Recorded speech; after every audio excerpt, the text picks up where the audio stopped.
questions while you had me here? I got you. You've done me well.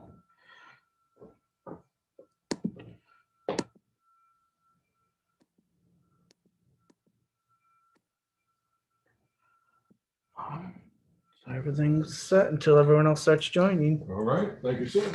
No problem. Thank you. Let me get Tris. If I don't see you, you enjoy your weekend. This is Friday Eve, right? Yeah.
Thank you, Steve.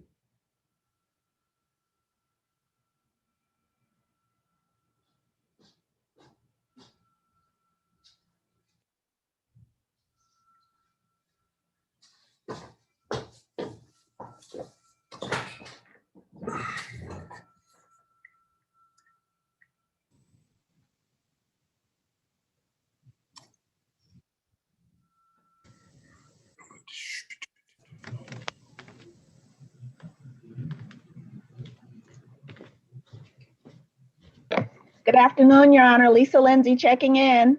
Hey, Miss Lisa Lindsay. Good morning. You reminded me of Prince today. I'm sorry. Give me that again. I reminded you of what today? Prince. Oh, my house is purple. I got you. Yes. Well, I'm trying to become Shirley Chisholm-esque today. Okay.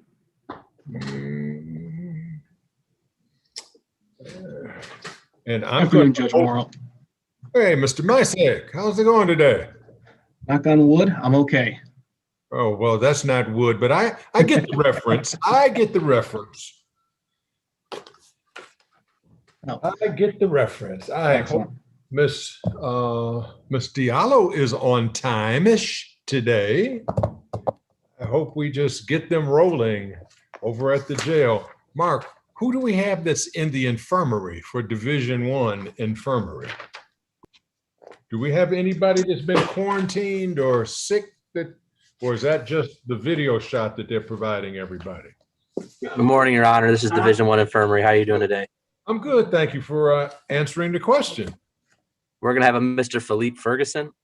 Okay, you have Ferguson. And that's the only one you have? Just for the infirmary. We'll have a separate camera up on for the other floors. Okay, excellent. Excellent. And Judge Morrow, Mr. Ferguson is the case that I'm on with Mr. Noakes. Yep, I got you. Outstanding. Thank you, Your Honor. Mm-hmm.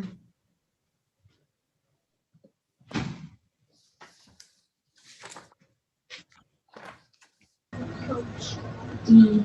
Swanson.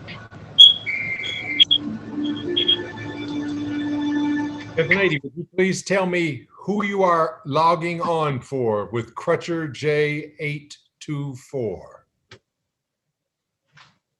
Okay, young lady, I can't hear you because you're muted still. Oh, I'm sorry. Kendall Crutcher. Okay. Yourself on mute, please. Put you on mute. Yes, put yourself on mute. Okay. You okay, Bruce? Actually, you're supposed to actually go and watch on YouTube, man, not the doggone. Okay, so I'm gonna remove you and you can go watch on YouTube. Okay? Okay. All right. Thank you. You're welcome. One Bye-bye. more minute. Bye bye. 10 minutes.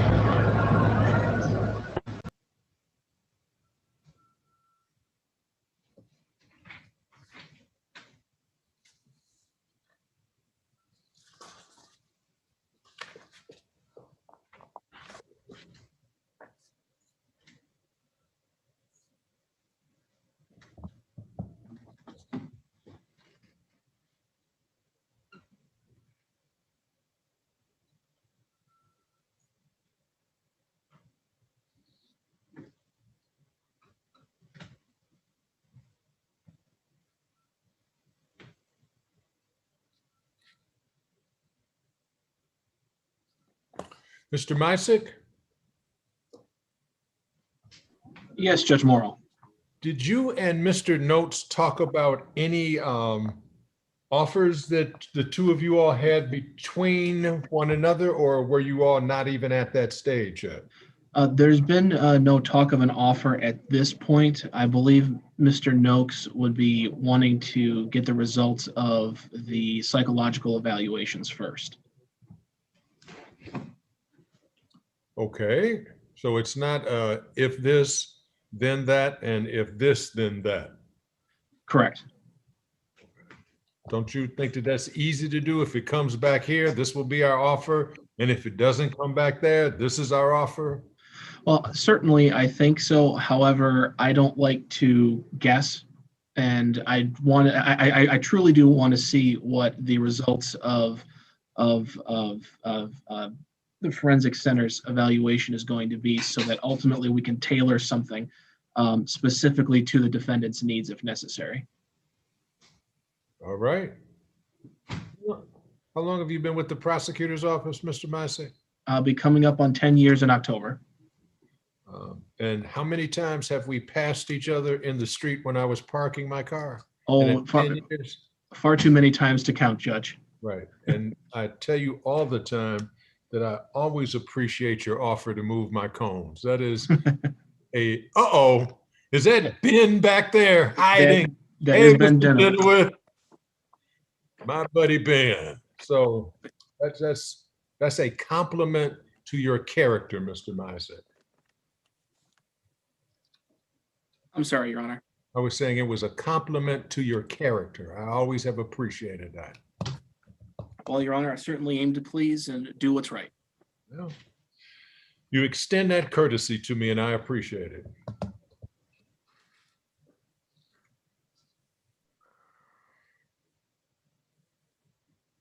We need a court reporter eventually. And the rest of everybody to chime on in.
do not know why the air conditioning is not working at the back. I'm not sure.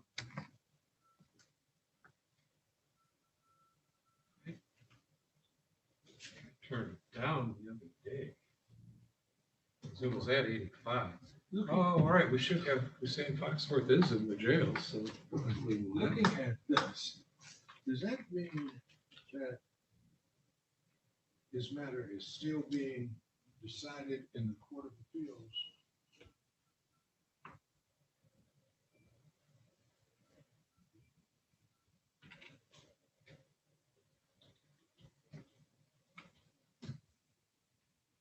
Thank you for this cheat sheet. It's amazing. Yeah, that's kind of funny. Talon, for all the paperwork and everything he was doing, he refuses to do more than 20. I mean, we had like, we were moving stuff around. It was like, well, I've got 24 matters this day and I'm not doing more than 20. So we're going to have to push this out. I'm like, all right, that sounds like a plan. Well, ours are manageable for July, so we're gonna keep July and not move any. And adjournments, we shouldn't have any, but next Mondays, they'll go on July 9th, that's for sure.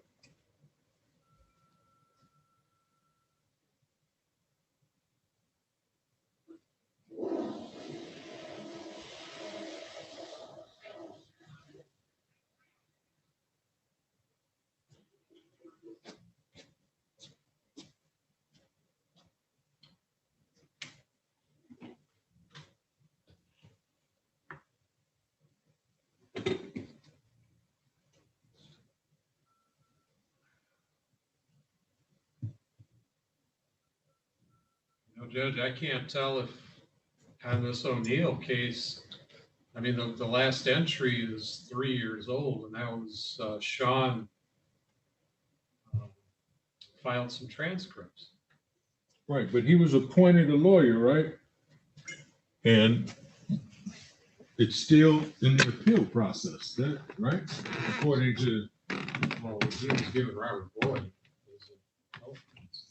Right, but That was over 3 years ago. Right, but according to that, Robert Boyd hasn't filed anything?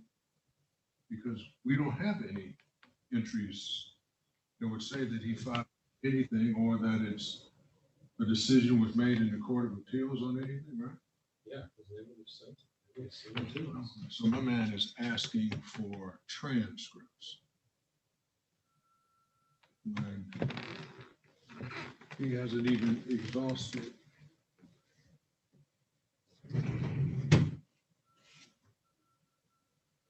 his appeal. Let's see this. This is a long shot, but I'll check the Court of Appeals. This is his letter.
Let's see what court reporter has long gone.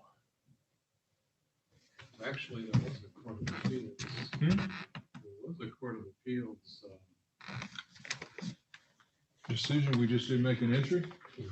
I mean, yeah, I never got it to put it in. It says Court of delayed application for legal appeal is denied for lack of merit.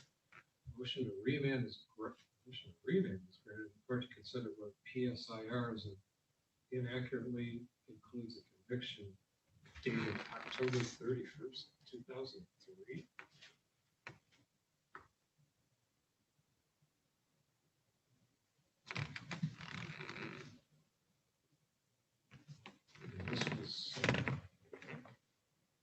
March 19, 2018. I never got this. March 19, 2018. Print it out. All righty.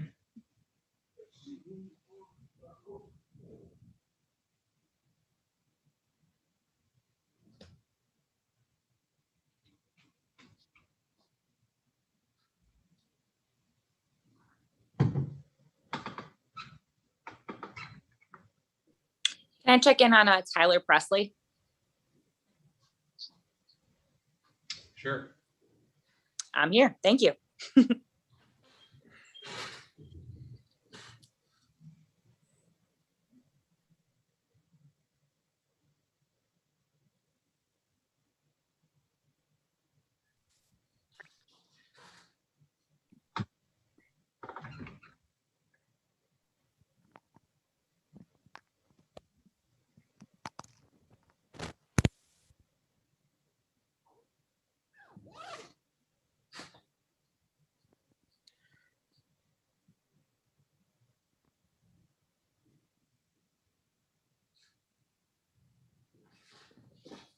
Well, good afternoon, everybody. Ms. Cargile, how are you today?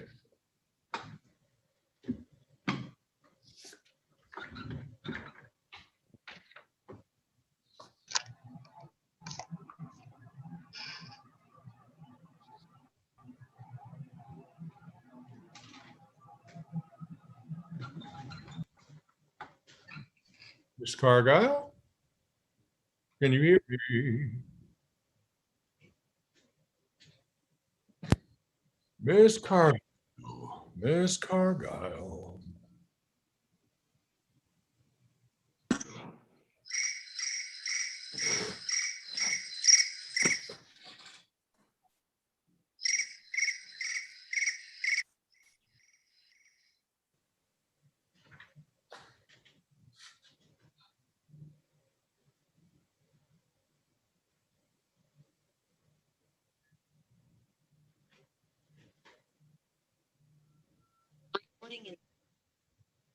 Miss Cargile, how are you today?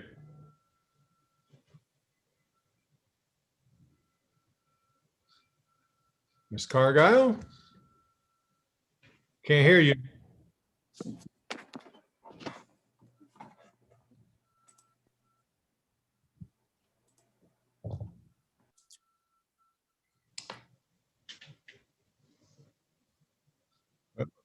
As you can see, we're having a few little technical difficulties communicating with the court reporter. As soon as we have that straightened out, in the infirmary, Mr. Notes, we have Mr. Ferguson, we have Mr. Mysick on, and we will do that one there. Judge, I understood there was a DSU report. I don't know the contents.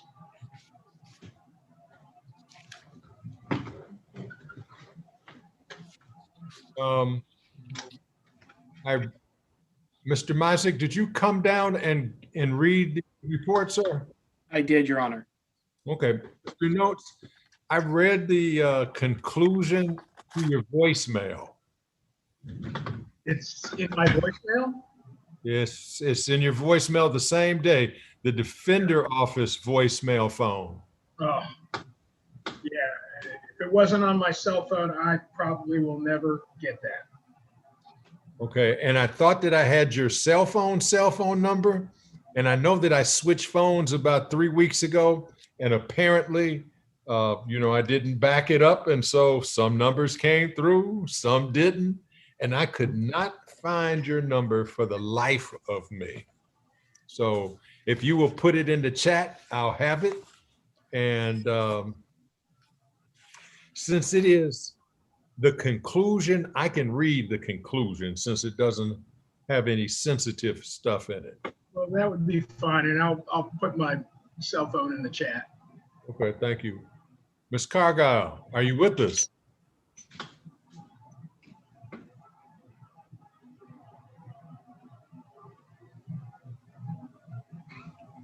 Oh, I see her thumb. I'm not sure. I was given the thumb, not quite sure what that means.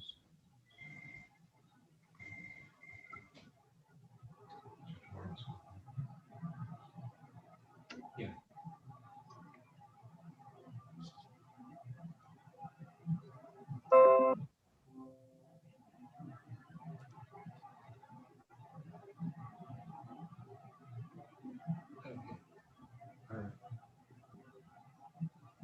I think I know what the problem is because it's something to do with Zoom because sometimes, I'm out in the courtroom, he's back in his chambers, and there's sometimes he can't hear me, and somehow the mic gets, he's got to unmute, but I'll let him know. Good afternoon, Judge. How's it going today? Good. How are you? Well, I'm better than I was a couple days ago. All right.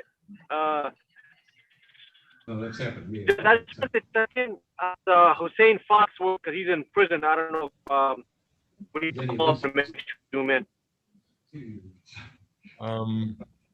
I don't know if Foxworth is here. I thought that there was a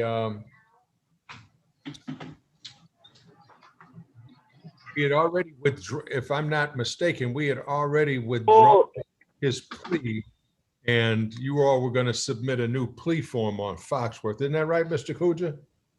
Right. And I think once we withdrew the plea, they were going to transfer him back to Wayne County. So hopefully he's going to just get on like normal from Wayne County. That's what my hope is. All right. I'll talk to Mr. Haywood. He emailed me what he was going to offer, but he didn't offer a plea sheet yet. So we'll get it worked out and then we'll email it to you. Okay, that's fine. Thank you, Judge. Thank you, sir. Judge, can you hear me? Yes, I can, Mark. Okay, Ms. Cargile called. She said she could hear us, but for some, and I know this has happened to me out here before, that there's something on your end where I ended up getting muted and you had to unmute me, even though I could hear you, you couldn't hear me. But she says she can hear everything, but she just can't.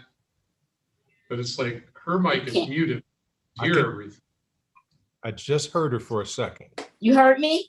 Yes, I hear you now, loud and clear. Okay, hold on 1 second. Let me, You're on two different screens. You're in, I can see your face with your full name, and then I hear you on the face on a dark screen. It just says court reporter. you hear me there? Okay. So you're on. Hold on 1 second, Judge. It's all right. You're on two different devices. That's my backup, Judge. It says court reporter. That's correct. Okay, that's the one you can hear me on. My computer, you cannot hear me on, That's correct. but I can hear you. Everything that's going on. I'm all set.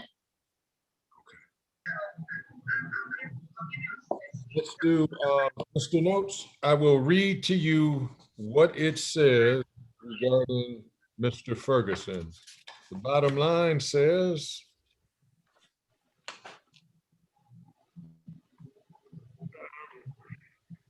so on the initial, this is people of the state of Michigan on 20-069, people of the state of Michigan versus Mr. Ferguson.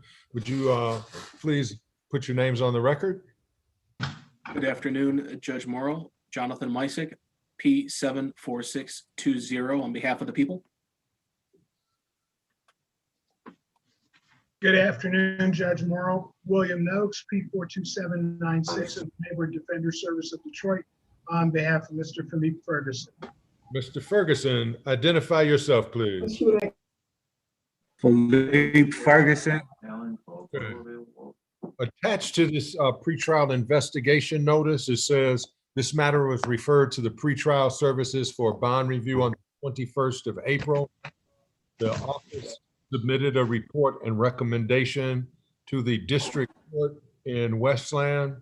In that report already submitted, a copy of which is attached, the office recommended no action on the present bond of $500,000 with continuation of the GPS tether had the $500,000 been made. This recommendation remains. It's noted that a criminal check was conducted in preparation. There's no new criminal information attached to it. Basically, their recommendation doesn't change. In the recommendation on the old form that was given to the Westland Court, it says the pretrial services acknowledges that he has family and community ties, but this office must also consider the nature of the charges, which involves a fatality and carries a life sentence. up to life in prison. Moreover, the defendant faces an enhanced sentence if sentenced to other than life. The writer notes that he scores an average risk of level 2, prior felony convictions, failure to appear history, and a mental health problem outweighing the favorable factors of reported college background. For these reasons, the writer finds that the present bond necessary to make certain both his presence in court and the protection of the public in compliance with the Bond Act, therefore recommends no action on the present bond of $500,000. This writer is mindful that the bond was set and recommends the bond set exceeds the recommended suggestion by the grid offense. Also of concern is the use of several aliases and alternate birth dates. Another problem is his own reference to indicating alcohol abuse. Anyway, that is their suggestion. It should be noted, as far as I see, and as far as what the lien, that the capious history that they're referring to is a capious from so long ago, it's not even a capious. I mean, their use of a capious deals with what is it?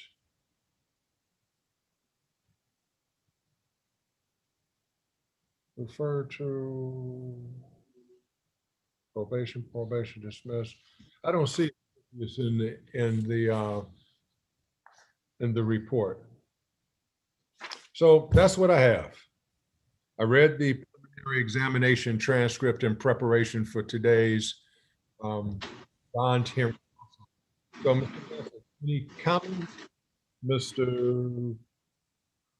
Notes, comments, and then I will tell you what I believe should occur. Your Honor, you cut out on the last few words. Okay, I'm saying I'll listen to any arguments you wish to make, and then I'll tell you what the decision will be based on the arguments. All right, thank you, Your Honor. I'm looking at somebody else now. Your Honor, what I'm asking you to do is to take a look at Mr. Philippe Ferguson as a person. I understand what the recommendation is or the suggestion is, but the 2 points that we always must look at, that the court almost always must look to is he a danger to the community and is he a flight risk? First of all, Mr. Ferguson is paralyzed from the waist down and has some immune deficiencies that impact his ability to remain in the Wayne County Jail. Furthermore, he is not getting the kind of treatment that he needs that he would normally get if he were at home with in-home visits from medical professionals. He's not a danger to the community at large. In this case, it involved a vehicle and a vehicle accident, and that vehicle was destroyed. And it was a special vehicle that had hand controls, which allowed Mr. Ferguson to drive it. That vehicle no longer exists. The second point is that he has strong ties to the community and has lived here his entire life, owns his own home. So it's doubtful that he's a flight risk. So him neither being a flight risk nor being a danger to the community at large, I am asking the court to reduce his bond to a level that would allow him to leave the Wayne County Jail and return to his home and allow him to get the medical treatment that he requires. If you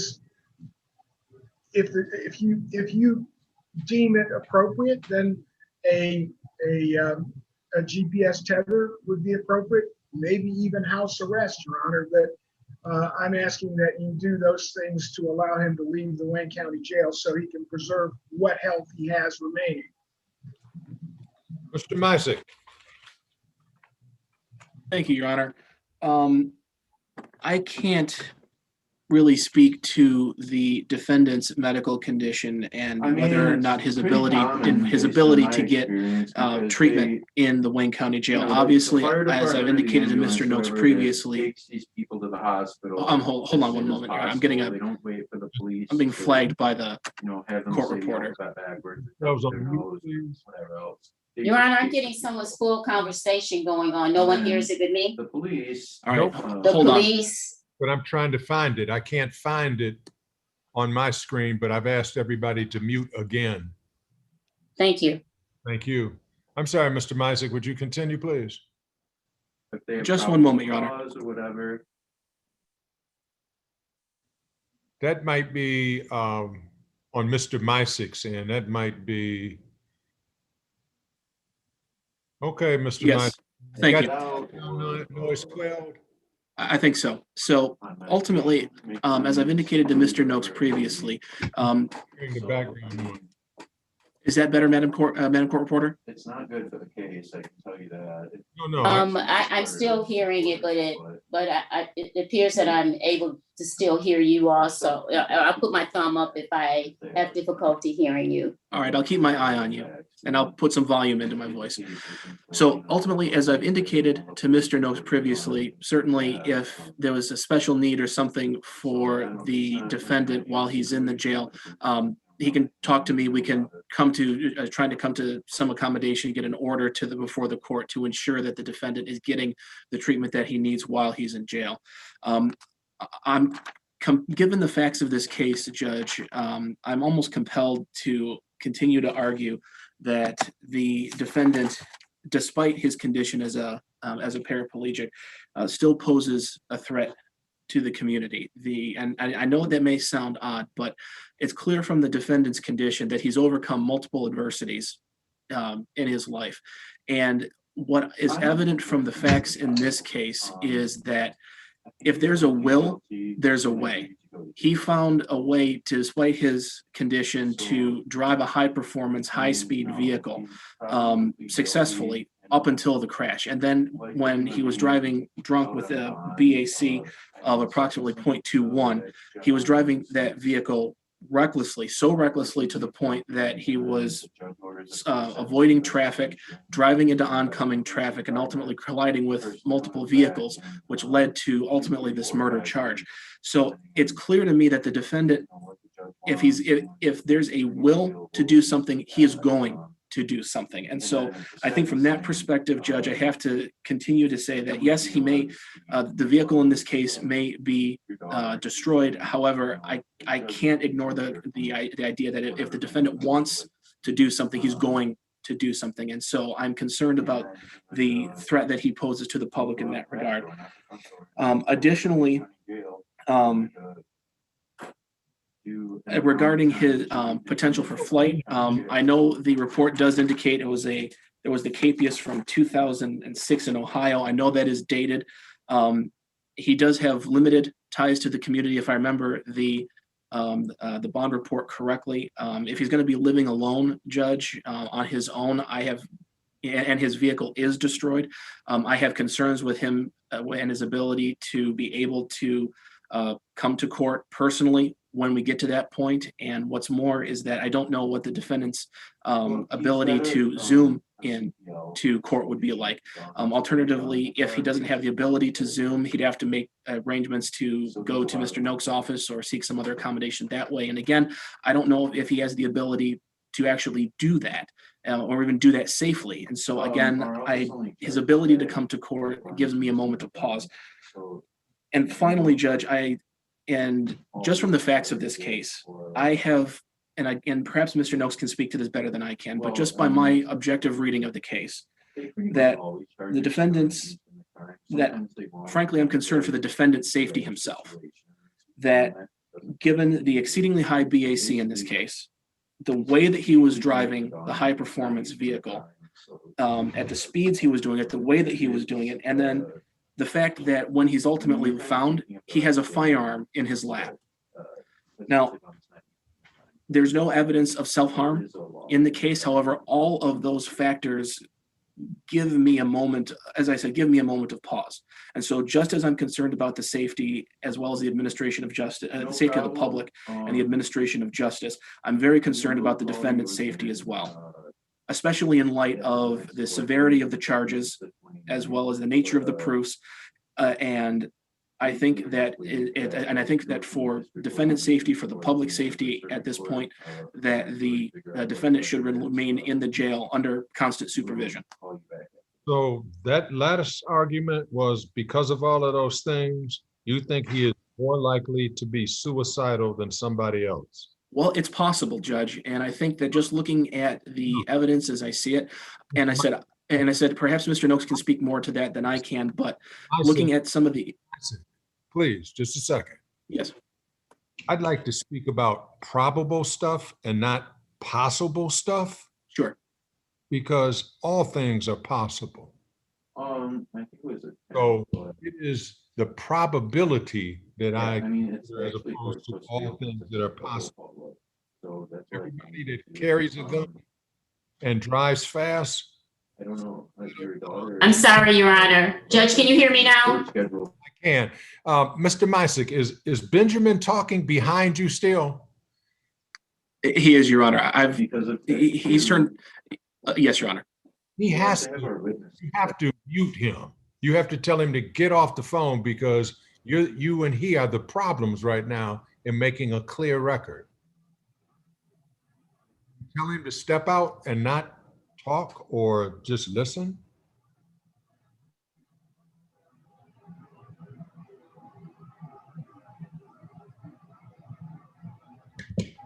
Anything else, Mr. Noakes? Your Honor, I appreciate Mr. Mysick's concern for my client's health, but I believe that he is capable of handling that when he does leave the Wayne County Jail. So at this point, Your Honor, I don't see him as a flight risk. I don't see him as a danger to the community at large. And I would ask that you grant him a reasonable bail. $500,000 cash or surety clearly is not. Okay. I think a $500,000 bond is unreasonable per se, based on his past criminal history and based on the facts of this case. Even the pretrial services acknowledge that what they use for an assessment tool doesn't even require what they've decided. What they've decided is that they're going to disregard the assessment tool when it doesn't come out as they would like it to come out. I think the fact that they want to say 13 years ago there was a capias, and so one capias makes you have a history is, once again, stretching what I believe a history, the reasonable definition of a history is. But at the same time, I think what he did and what the facts of the case show is a carelessness and reckless disregard for the community at large. I think he is a dangerous person who considers none of his actions before driving, drinking, possessing a weapon. The likelihood of conviction based on the preliminary exam, I think, is high. I'm going to set the bond for $100,000 cash or surety with a GPS tether if he makes bond. And that is my decision. Thank you, Mark. When is the report supposed to be due for Mr. Ferguson? We just sent the order on 4/30. Probably won't be ready till close to the end of July. Okay, well, give me a date and that's the next date we'll pop on. Okay.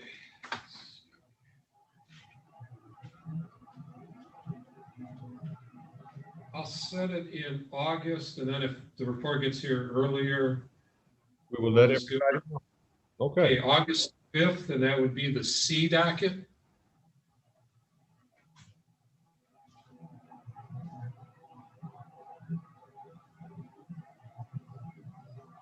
We good, Mr. Notes and Mr. Mysick?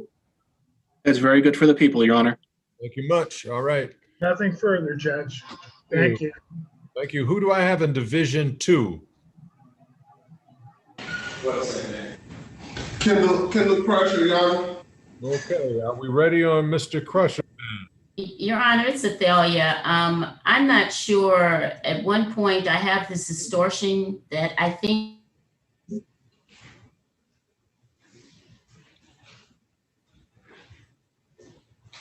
Cargyle, I just what, Judge? just went blank. Now I can hear you, but you went radio silent for about 10 seconds. What I was saying, Judge, is that at some point, I'm not sure if everyone is muted, but I have a distortion going on and I don't know, some point I had this noise ever since. Okay, are you hearing anything now? Any distortion coming from anywhere? Thank you, Judge. Okay, and I believe that was just Mr. Misick with his roommate talking from behind him.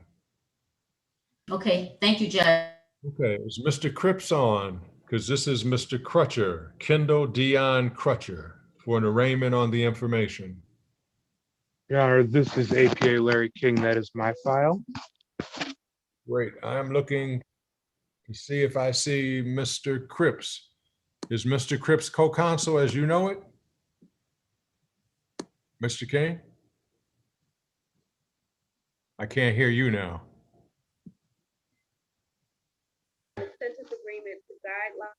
I'm sorry, Your Honor. I'm juggling two courtrooms and they both called my case at the same time.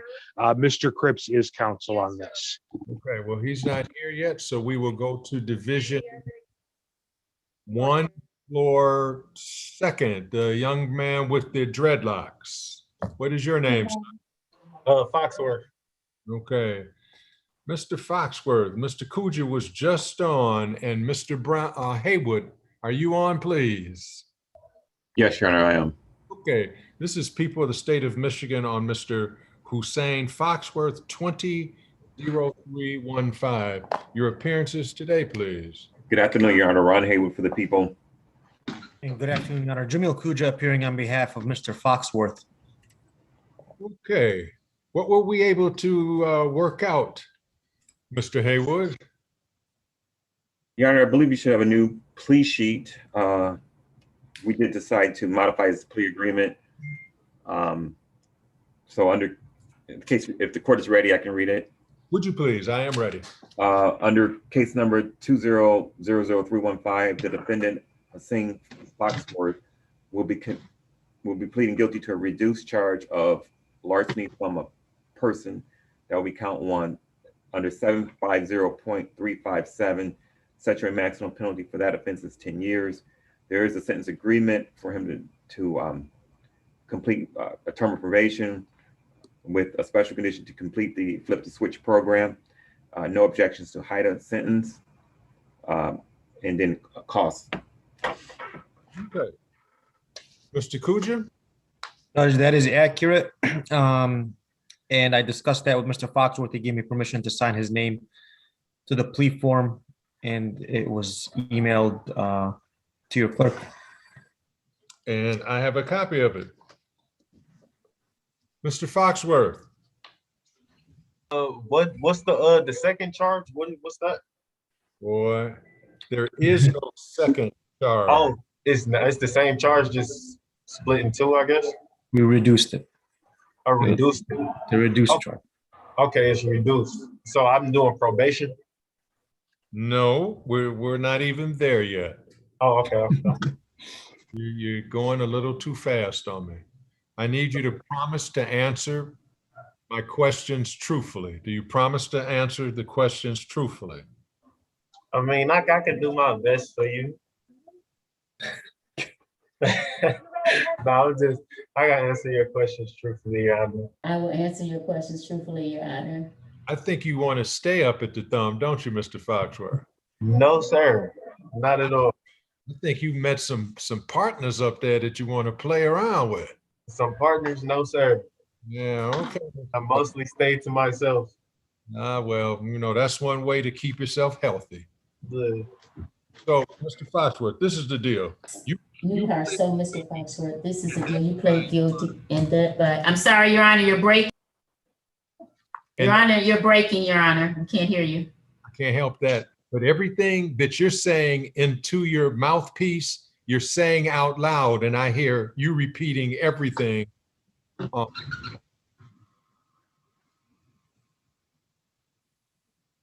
Now I can't hear you at all. Now I see you. Can you hear me? I hear you, Judge. Can you hear me? I can now. Okay, very good. Let me see if I can remedy that.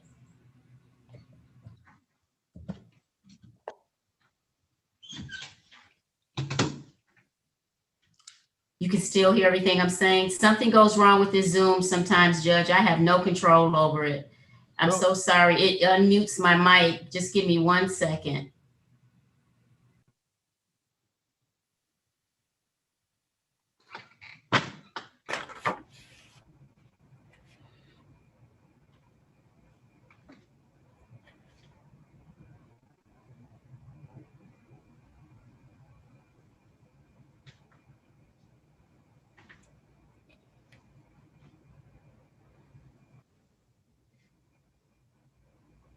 Produce the recording if he was incarcerated, send it to the prosecutor, and if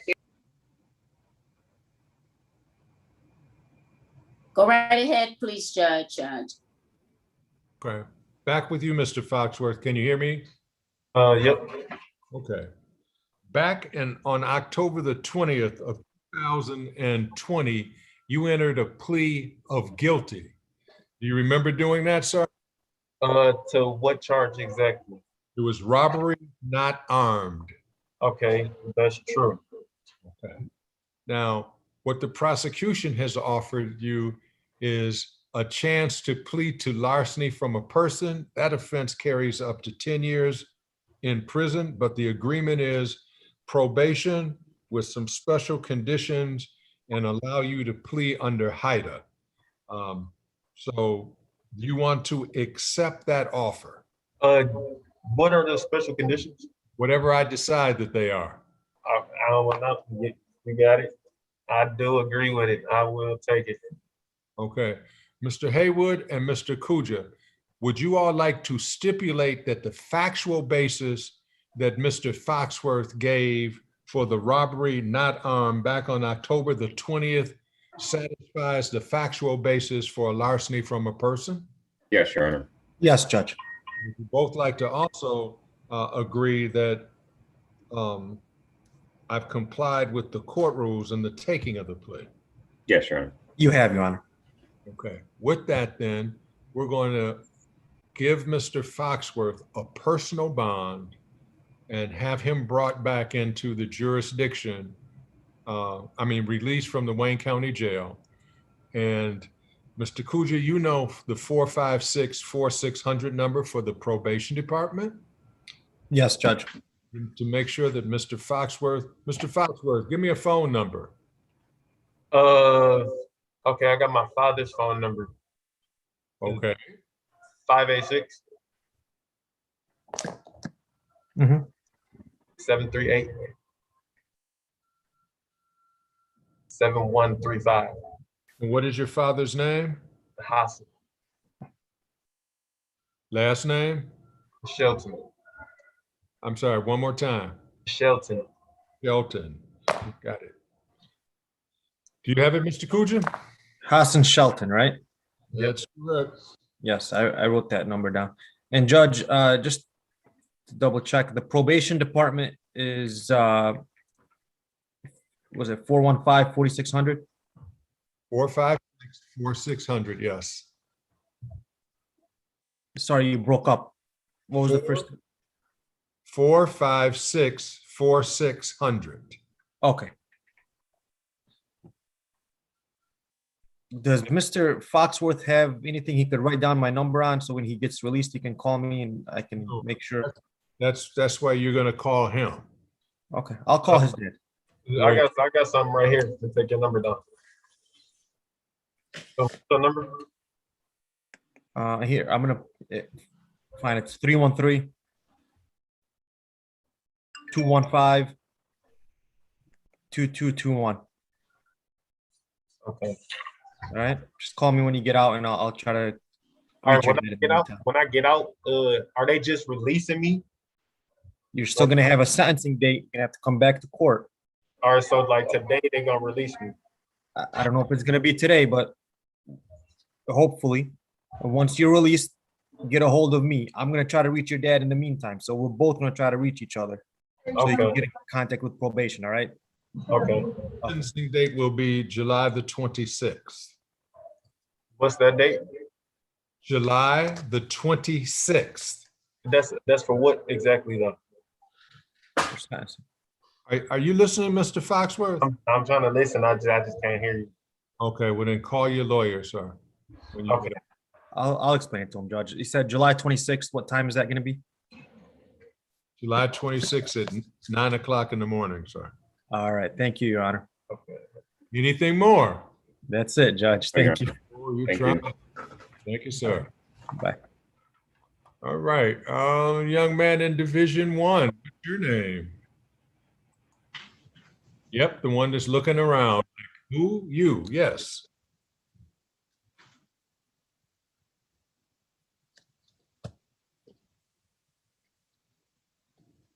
I wish I could hear you. I wish I could hear you.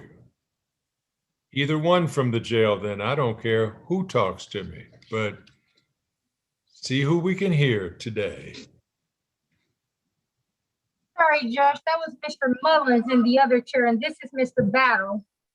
Mr. Battle, okay, is Mr. Sellen on? Are we ready on the battle? We have Mr. Battle here, but is his lawyer on? I don't see his lawyer on. Would you like Mr. Mullins? Yes, I would love Mr. Mullins. Okay, and then we also have Mr. Lee available if you want him after Mullins. I would like Mr. Lee right after Mr. Mullins. You All make. right. And what's your name in Division 2, young man that just looked around? This is still Mr. Crutcher waiting on Mr. Cripps. I'm gonna change him out for somebody else. Please, I appreciate that. This is Isaiah Jordan Gainey, 21002366. Is that you, Mr. Gainey? Yes, it is. Okay. Are we ready? Put your screen down so I can see your face, please. Thank you, sir. Who's representing the people of the state of Michigan? Good afternoon, Your Honor. Steve Lockwood for the people. And Mr. Magidson? Yes, Your Honor. I'm on behalf of Mr. Gainey. I believe this is an arraignment. I have a calendar conference, sir. I believe this is a calendar conference. Hey, there you go. Quick thinking. Mr. Judge, Magidson, you did not give your appearance. I'm so sorry. My name is Mark Magidson. You need my P number? No, that's. Mr. Lockbill, is there an offer that you would like to convey today, sir? Offer is for defendant to plead to attempt CCW. Well, Judge, if I may, I have submitted a gun board letter to the Honorable Gun Board attaching a proof of purchase and a registration and so forth. And we try to call to see where it stands, and we haven't been able to get through. But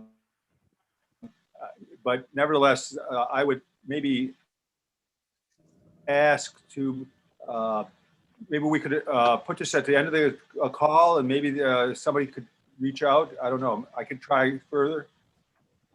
So what I can do is I'll put my email in the chat. If you can email me the documents, I will make sure that they get it before the next gun board.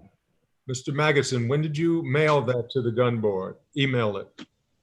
I want to say it was May 10th or sometime in within about 2 or 3 or 4 weeks ago. About wait, here's my. Well, Judge, hang on. I'll tell you exactly. Yeah, May 10th is the date of the letter. So it might have been May 11th.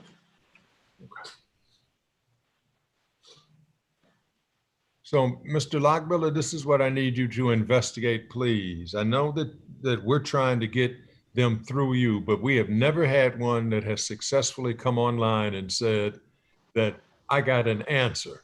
It seems like we wait a month and then we try it again.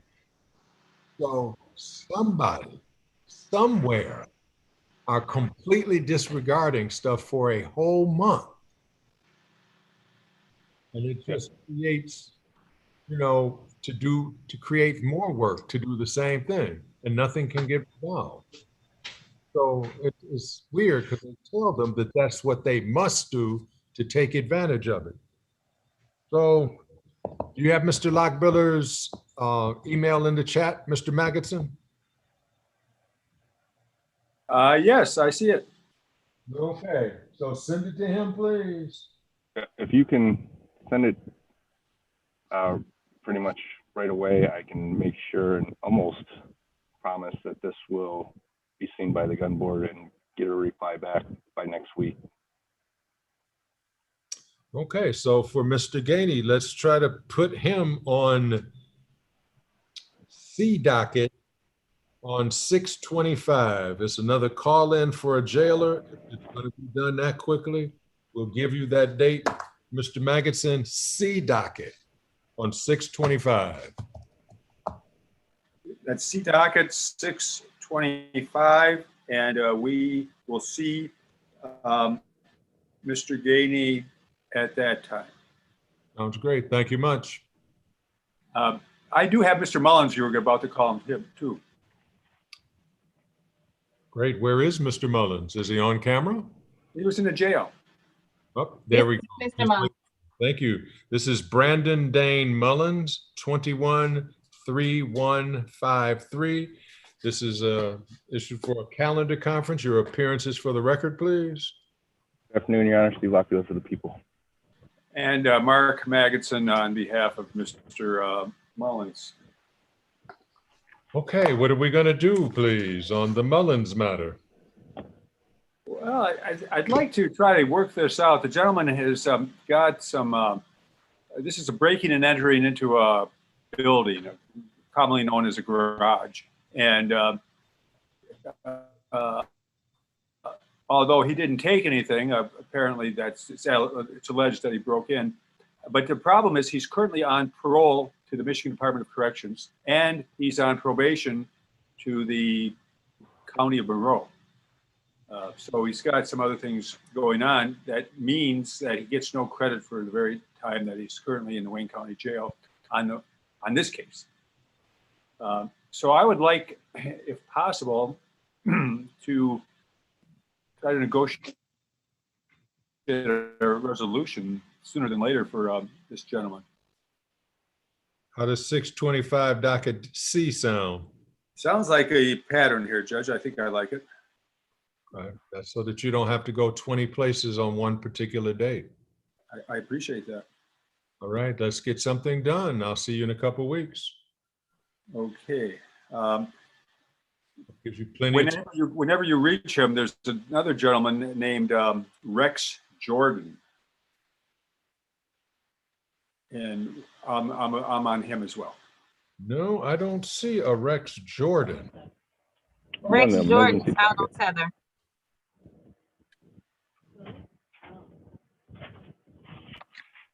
Did you get that? Rex Jordan is on tether? Oh, okay. Well, good for him. He's happy. He's in a better place. Okay, so I'm not sure of his next date. Mark, is there a next date for Jordan? Because he's not on our docket sheet for today. I thought I saw him on C. That it wasn't on my I have him on a calendar for a different time. Then I looked on the docket C, at least on the online, and I saw him. So if he's not there and he's on a tether, it's all good. I have a date for him. All right. That is actually Judge Baker's case, and it's set for AOI on June the 18th. Perfect. Does Mr. Mullins have a question? I see him, ma'am. Thank you. What is it, Mr. Mullins? When is my next court date gonna be? Your next court date is going to be June the 25th. in a little more than 2 weeks. And your lawyer is going to have a chance to talk with you, and you should have all your questions answered by them. Okay, Mr. Mullins? Okay, thank you. Thank you. You have a good day, sir. Okay. Thanks, Judge. Have a good rest of the week. You do the Good same. afternoon. This is APA Alexander Trinahachi. I have 2 cases up today. One was Lee that they just mentioned. I don't see Miss Barrett. This is our first day back after a comp review. And then the other one is Dewan Henderson. This is the one you set over from last week with Miss Jasmine Rippey. I've not been able to get in contact with Miss Rippey to see either of them on. I just want to let you. Nothing like being informed. Thank you. So I know you indicated to the jail that you were ready for Mr. Lee, but I do not see Miss Barrett. Thank you. Neither do I. In Division 1, your name, please. Tony Lee. Okay, Mr. Lee, we don't have your lawyer quite on yet, and so we're going to have to put you on hold. And when your lawyer shows up, we will ask them to bring you back and sit you in that chair, okay? Okay. Okay, we'll get to you as soon as your lawyer shows up. Thank you. Your Honor, we also have William Newman. Are you ready for him? Are we ready for Mr. Newman? Neighborhood Services, do we have Newman?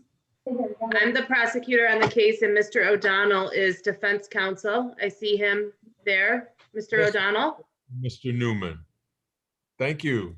he's looking. I don't know. There we go. Thank you very much. I apologize for the delay. Oh, if that's the delay, you should have been here earlier. Yeah, no, I saw it, Judge. You're working under some problems. Right, but no pressure because they're not, they're just problems. Right, right. This is a Newman matter. William Allen Newman on 21-3355. If you'll place your names on the record, please. Thank you. Good afternoon, Judge Aaron Wilmeth, P82085, appearing on behalf of the people. And good afternoon, Judge. James O'Donnell, Neighborhood Defender Services, P42585, appearing on behalf of Mr. William Newman. And Mr. William Newman, could you give the judge your name? William Newman. Excellent. How can I assist the process today? Judge, I would ask the court for an adjournment. Mr. Newman and I are discussing the process of a plea, but I need to have a conversation with Ms. Wilmoth about the guidelines. And I'm also going to be seeking from the Michigan Indigent Defense Commission the expert who would examine him for a psychosexual risk assessment that might assist as we move toward a plea. Okay, you're talking about something that's not going to happen tomorrow. Can I put you on the docket for 7/9, July the 9th? Or is a month not enough time?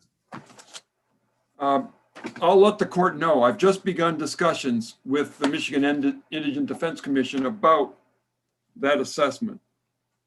Give me the date again, Judge. July 9th. Mark, can you give me the next 2 in custody dates, please, after July 9th? That's a good day so far. But I don't know if that can happen in a month. Yeah, you're right, Judge.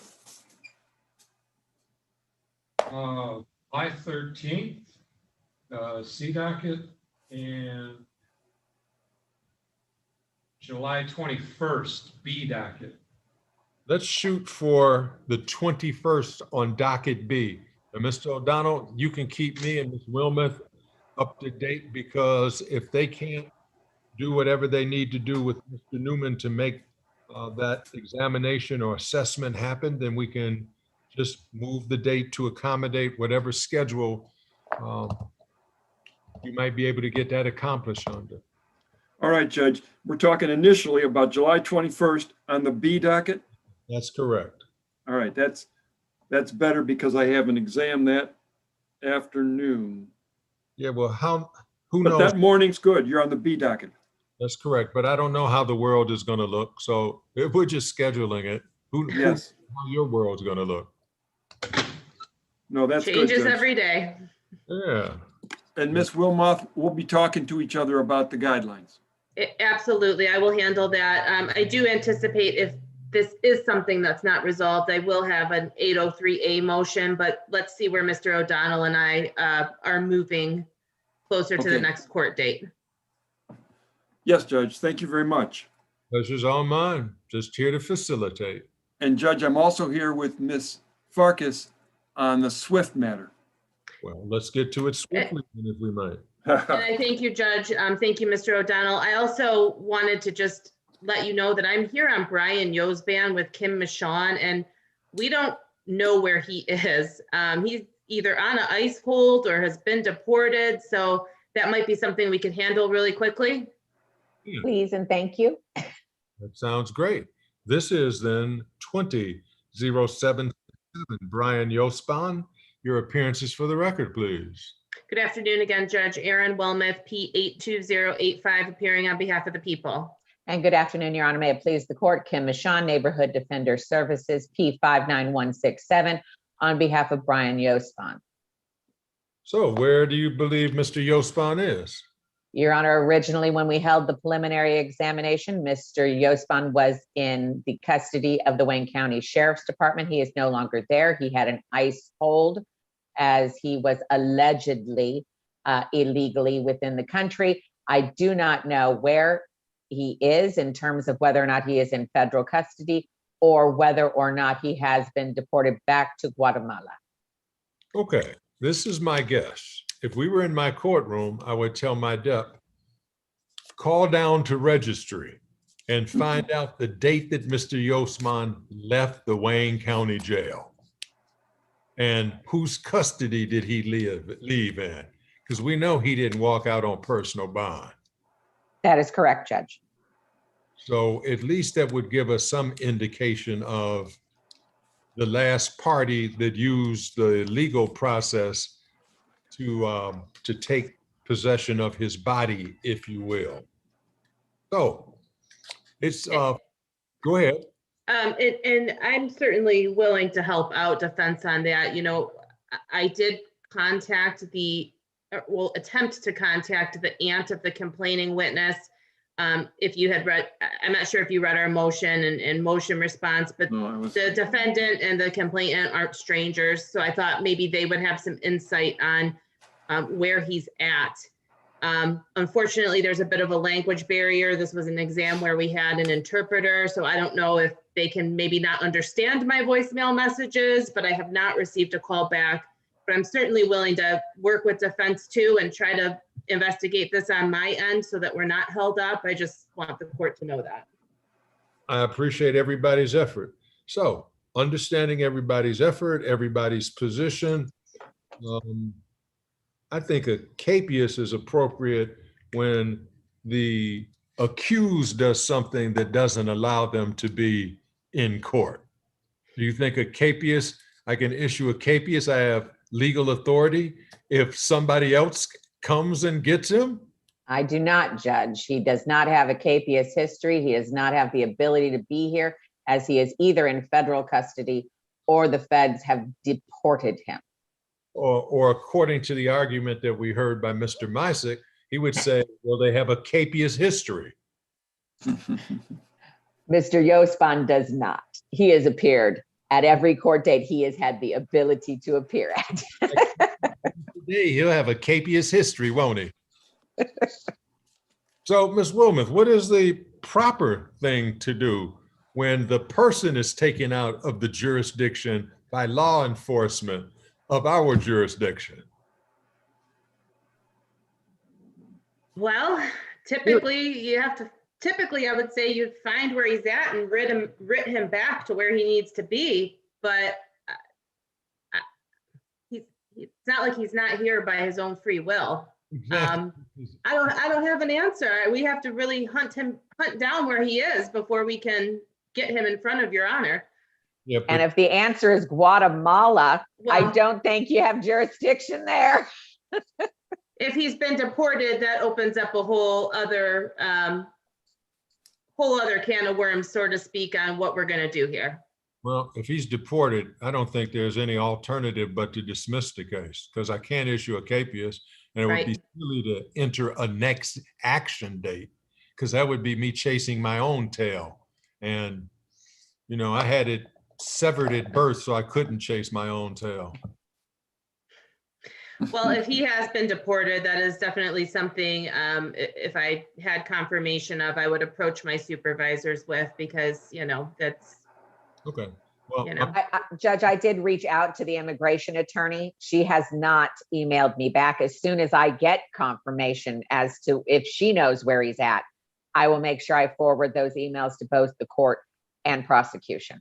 but I think the easier first thing to do is, since he was in our jail, whenever a person leaves our jail, there's registry always notes down the agency that took the person or if they were given a bond. And at least that's the first step in finding out who took possession of his body. I'll make the call, Judge. Thank you.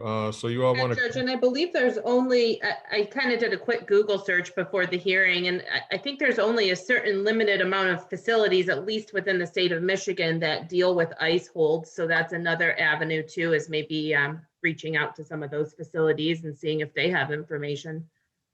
and do you think that you all get people from ICE facilities? You doing a subpoena to get somebody from an ICE subpoena? I mean, a ICE facility? I've written people into Zoom courts even from ICE facilities on a few other cases that I currently have pending. That's just so. All right. So you want to check back next week? I'm on docket B next week, What day, Judge? the 18th. We will circle back on the 18th. Thank you so much. All right. Thank you both. Sounds good to me. Thank you, Judge. Thank you, Ms. Michon. Lovely day, everybody. Yes, we are. Okay. I'm sorry, young men in jail. Who's in Division 2 on me? This is Mr. Stokes for Mr. Wyatt Harris, Judge. Thank you. Mr. Harris, are we ready, sir? I know I've seen you. Mr. Harris, is he still on? Mr. Harris. Mr. Stokes, good morning. Good afternoon to you, sir. Good afternoon, Your Honor. You doing all right? I'm liking Shirley Chisholm. Oh, you know, I got to rock, man. You got to you got to represent the right way. I'm glad you recognize Shirley Chisholm. Absolutely. That speaks well of your knowledge base. Well, my range. I said it says something about my range, Your Honor. Well, that's what I'm saying. Your knowledge base, your base of knowledge. Yes. Yes, sir. Your political acumen, if you would like to give it another word. Yeah. Pretty much. Yeah, she's a pretty amazing lady. Absolutely. Some would say before her time. I would say she was right on time. It just right on time. She just took a long time to roll that rock up the side of the mountain. That's all. Yes, sir. Okay, I do not see Mr. Harris. He was. Your Honor, Yes. I apologize. This is APA Larry King. Mr. Harris and I are on this matter. I'm standing in for, I'm taking the case over from Ms. Chiffon, but most importantly, Mr. Harris is also on an in-person live matter with me scheduled at 2 o'clock in front of Judge Walker. So I think that may be the conflict. As soon as I see Mr. Harris here in the courtroom, in Judge Walker's courtroom, I will let him know he is also needed on the C docket. Tell him that Mr. Stokes is in the seat, ready to go. I will tell him as soon as I see him. As you can see, I'm in the building, so I'm waiting for him now.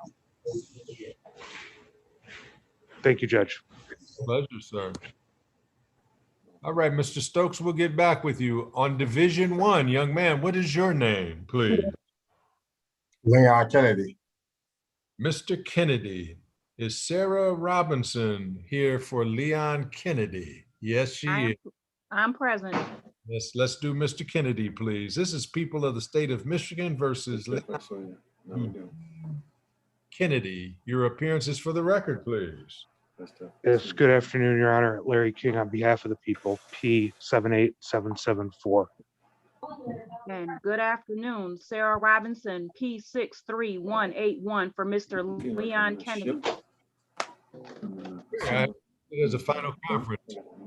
Mr. O'Donnell, be quiet. Yes, sir. Thank you. What are we doing, Ms. Robinson? Well, Judge, last time we were here, which was the first time we were here before the court for the calendar conference, I requested that the bond be reduced. The court did read the DSU report. There was a recommendation that action be taken. The bond is currently $250,000. My memory serves me correctly. The recommendation was to reduce the bond down to $50,000. And also I would need a motion date. I will be filing motions on this case. The transcripts from the exam, as to my knowledge, are not ready yet. I have not received them. Mark, when are they supposed to be due, please? Heck, today. Oh. But they're not on Odyssey, so they haven't been posted, but they are due today. Okay, well, we're ahead of the game. So at least we're not lagging. Not yet, anyway. So what type of motion, Ms. Robinson? I'm sorry. What type of motion do I anticipate? Well, prior record, motion for defense to examine the crime scene, which is the complainant's home, to have maybe an investigator go out. Those are two that I can think of right now. And are these prepared, written, and e-filed, or are you just stream of consciousness on me today? No, that's from my notes that I have not filed. No, Judge, I'm gonna file them. We weren't given a motion date. The court last time we were here said that you would address bond today after reviewing the exam transcripts. And I don't have the transcript, so I can't do that. And the best that I can do is give you an opportunity to file those motions, and let's hear every motion that you have filed on July the 9th on docket C.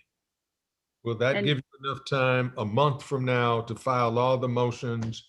And as soon as the transcript comes, I'll read it and I can make a decision on bond. But in the meantime, that's the final conference date and motion hearing date, July the 9th on docket C. So the court will not consider a reduction in bond without the exam transcript? Ms. Robinson, how can I make an evaluation on the likelihood of conviction? Tell me another way that I can do that, then I'll do it. But is there any other way that you know of? If that's the way the court wants to proceed, Judge, I will be back on July the 9th. Ms. Robinson, that's not the question I really asked you. I really asked you if you can think of a different way that I can determine the likelihood of conviction. I'll be happy to do it. That's what I said. I said, can you think of another way that I can do it other than the transcript? The only other way, Judge, would be on my representation of my representations to the court. That's the only other way. I don't think that way is a way that I will opt. And so 7-9, I will see you back with whatever motions you have filed, and we'll hear them on that day. Thank you. Thank you, Your Honor.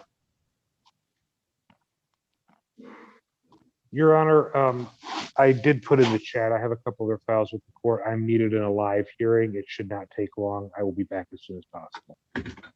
Have fun. Thank you.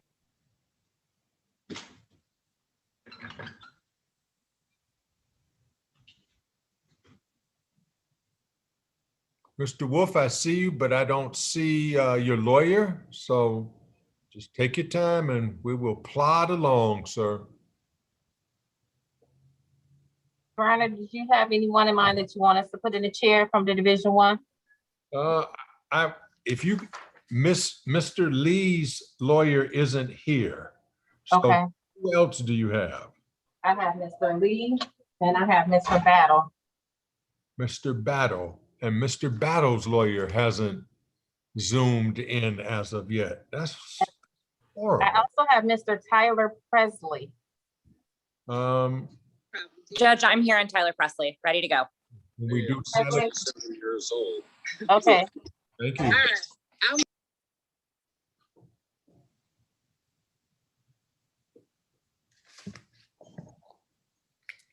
Tyler Press. Okay, and Judge, Miss Dane said she's also on this case. She's waiting to get admitted She's on this case as a lawyer? as one of the prosecutors, yes. Okay.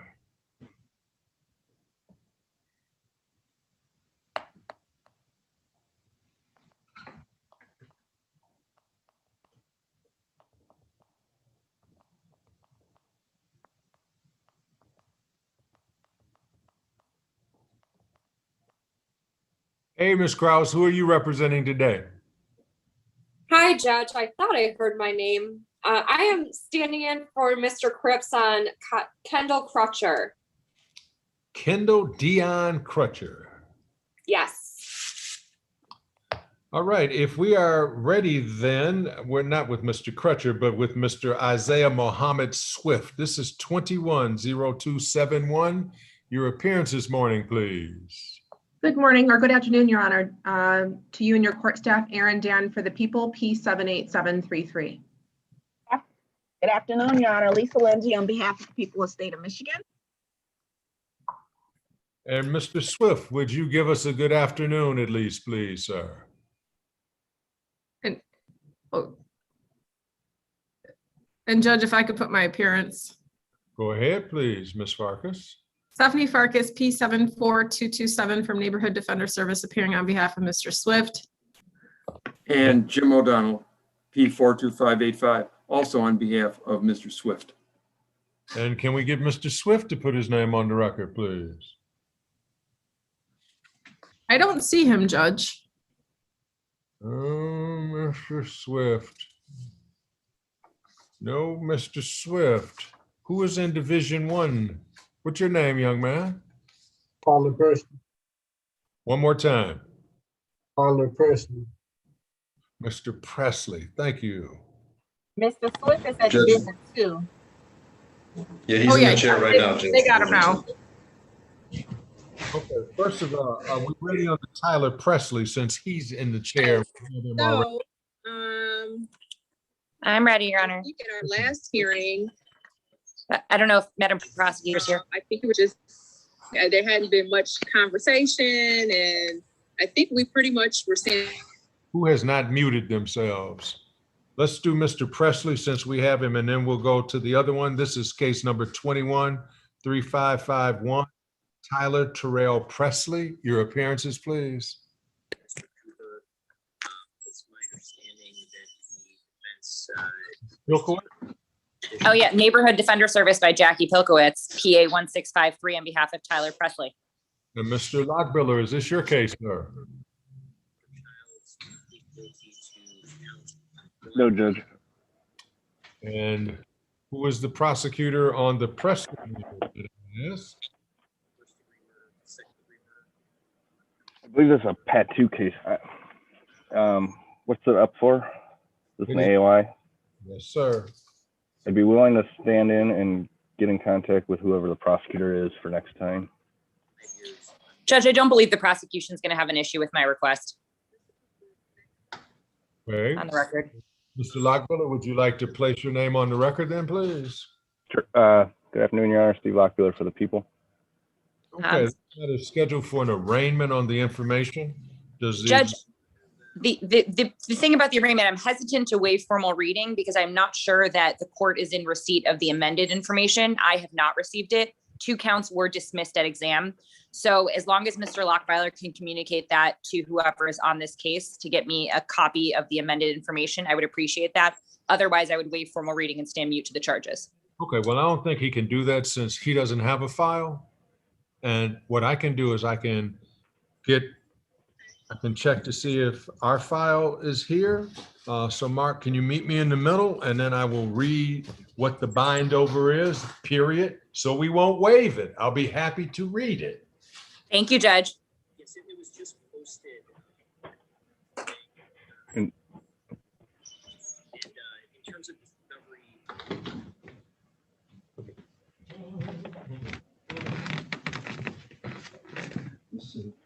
And among the 12,000 other things, we haven't heard from Elvin Sack. We haven't heard from Marita Bear.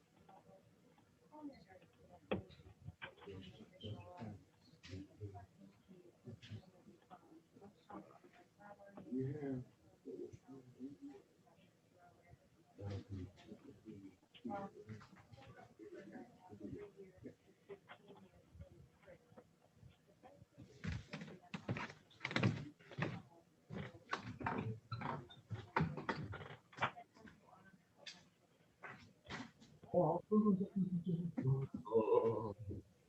Okay, the Judge, press. if you could assist me once again, I have a whole conversation I can still hear going on. Okay, can I ask everybody once again to check your microphones and make sure you're muted? Thank you. So what I have, Ms. Pilkowitz, is the return to circuit court felony. Says that the examination was held on 6/3. He was bound over on MCL. It just has numbers. Let me see if there's another form.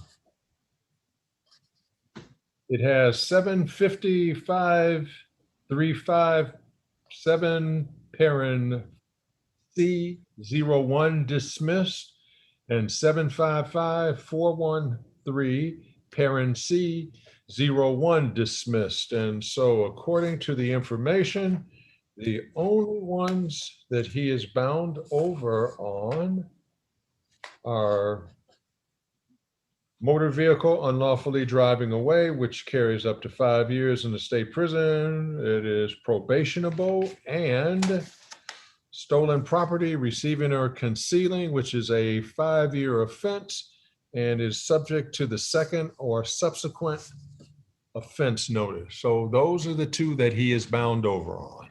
Having read those,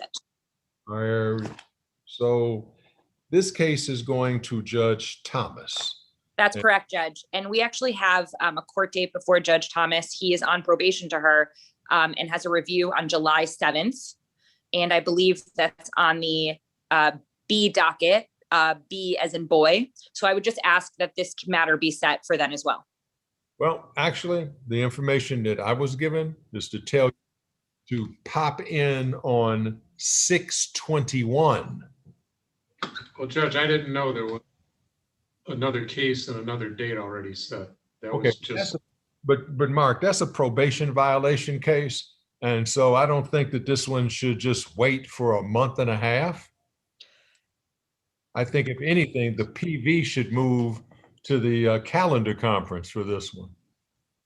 Judge, if I may also, there is another matter that's still pending at district court, another case that's up on the 18th out in Dearborn for exam. I'm also on that case. So I am mindful of the fact that Mr. Presley is in custody. There's just a lot going on. And so it's my anticipation that there's not going to be much movement until all the cases are before Judge Thomas. That said, if the court would like to set it earlier than the 7th, then I would ask that it be later than the 21st, so that if the Dearborn matter isn't. Oh, no, ma'am. The latter date for the PV makes the most sense. I didn't know there was a pending case, and it doesn't make sense. Like you said, give the furthest out date. Hopefully they'll be together and they'll be all with one prosecutor instead of 8 different units. Thank you, Judge. So what date did you say the PV hearing was? July 7th on docket B as in boy. Okay, that's where this one will go. July 7th on docket B as in basketball. B as in basketball, Judge. No, B as in basket. And B as in ball. And B as in Bruce. And B as in Shirley Chisholm. I did see that photo. All right. Thank you much. Yes. are you gonna arraign her now or put the arraignment over till July? No, I just arraigned him. I just read the formal reading of the information.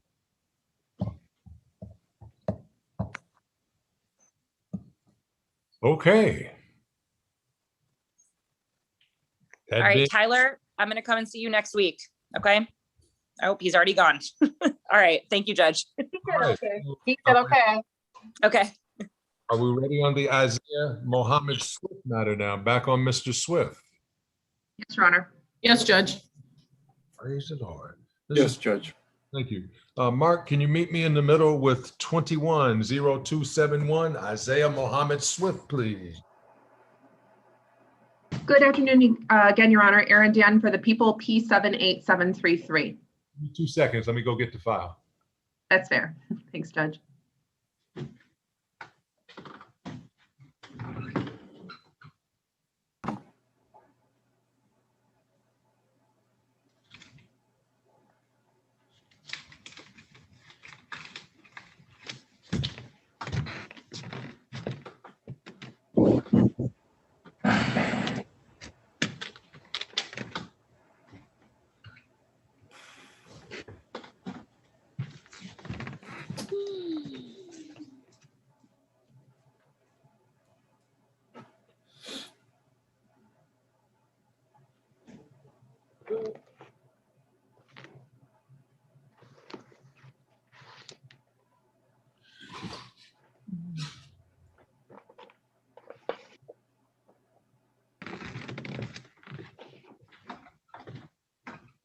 Let me ask you one question. I have two people in the waiting room.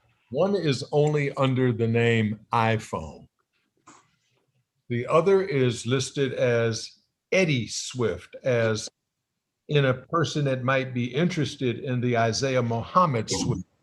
I mentioned earlier that since we are live on YouTube, that they should, if they want to watch the proceedings, go to YouTube instead of trying to be a participant on our channel. So, Yes, Your Honor. We did address, you did address this with Mr. Swift directly at the last hearing. If you'd like, Judge, if I can just briefly call him really quick to tell him to log off and then log on. He is the victim's husband in this case. please feel free to do that. Thank you, Your Honor.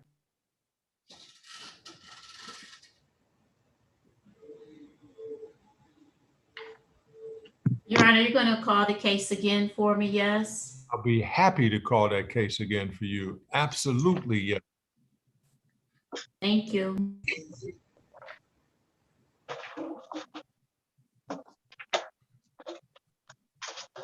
Is that Tony Lee in that chair down there? Yes. Okay. Mr. Wolf is on still. Mr. Wolf, are you still on? Yes, he is. Yes, there I am. Ms. Woodside, are you ready on the Wolf matter? As ready as I'm going to be, since I did not see his name on the docket and I therefore don't have his file. Well, his name is on my docket, printed out a couple times. Okay, when I looked on C, I didn't see it today. Oh. I see him. Anyway. But nevertheless. The state of Michigan versus Derek Matthew Wolf. This is 21-00-1979. Your witnesses, please. Good afternoon, Your Honor. Steve Ocular for the people. To please the court, Sharon Clark Woodside appearing on behalf of Mr. Wolf. We don't object to proceeding via Zoom.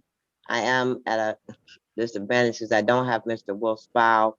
Mr. Lockmiller, is there an offer for Mr. Wolf? Yes, there's plea to count 2. I believe that says.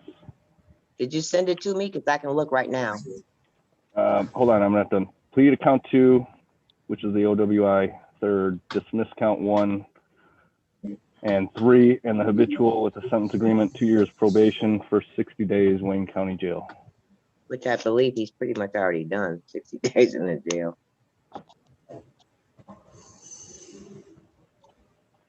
So can I discuss that with Mr. Wolf? You may do that and come back on another day if you'd like, ma'am. Okay. Mr. Lockmiller, can you email it to me, please? The plea form? Yes. You want the plea form? Yes, please. Okay.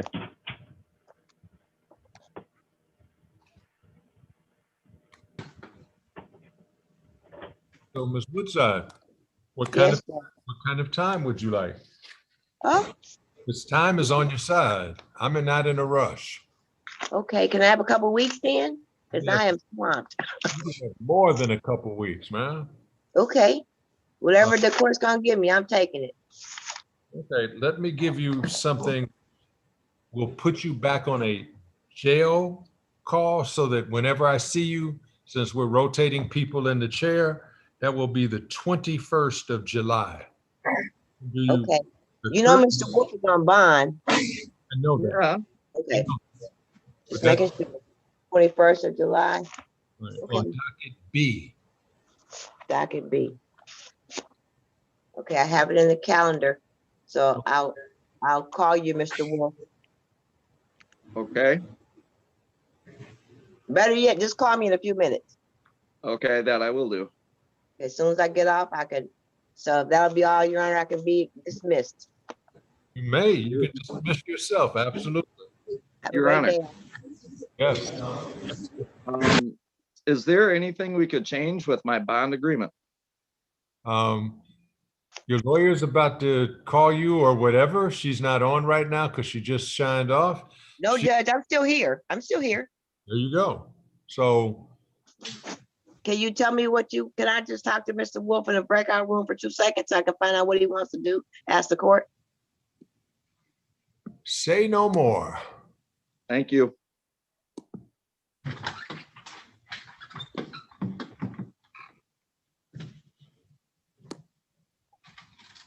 All right, both of you, it's provided. Please join it. Holy moly. Okay, I'm back with the Swift matter. Are we all ready, please? Yes, Your Honor, Lisa Lindsay here. Jim O'Donnell ready. Yes. You know what? Let me say this before we go any further. Don't you love being patient? Your Honor, patience has never been one of my strong suits, but through this pandemic, it is giving me a lesson on how to better myself and being patient. Right, because when you can't do anything about it, you have one choice, and that's not really a choice. You can fume or you can roll with it. I love the fact that technology has everybody just rolling with it. You never know when you're going to be heard or not heard, seen or not seen. The internet has a way of humbling us all, doesn't it? Yes, it does.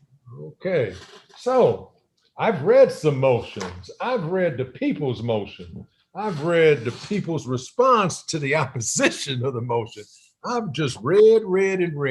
My first question is, are we having any testimony that you anticipate coming by way of live or by way of Zoom? Or are we just doing it based on the transcript and what you have contained in your motions? I didn't know if it was going to be supplemented in any way or not.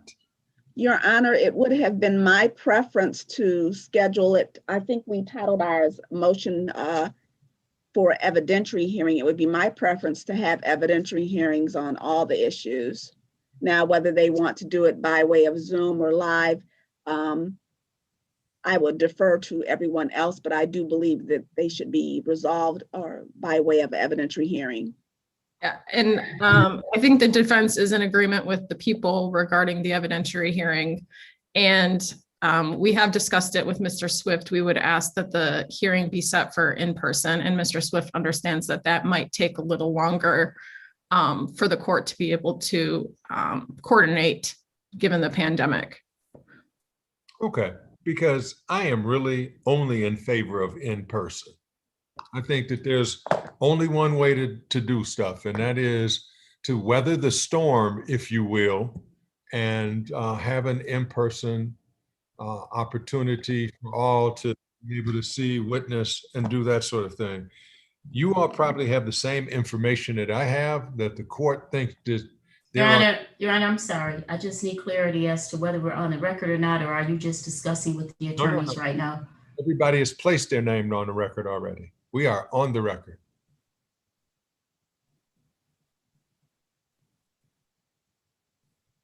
Would you like for us to do it once again, Ms. Carlisle? No, I can go back from when we were about, we don't have, I mean,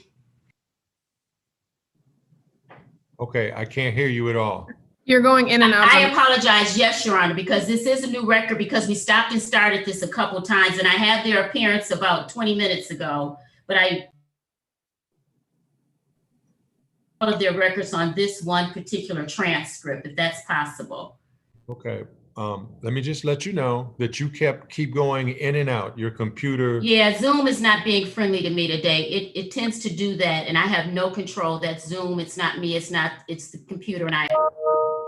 But what I was saying was that because we've gone back and forth, attempted this matter, I have their 15 minutes ago. So record official, I need their appearances. Because usually what I say is we're back in the record with. And so once people have identified themselves, we just go back on the record as opposed to identifying each and every time. Very good. I'll do that for you, Your Honor. Thank you. Thank you, love. So this is what I am suggesting based on the newest information that we have.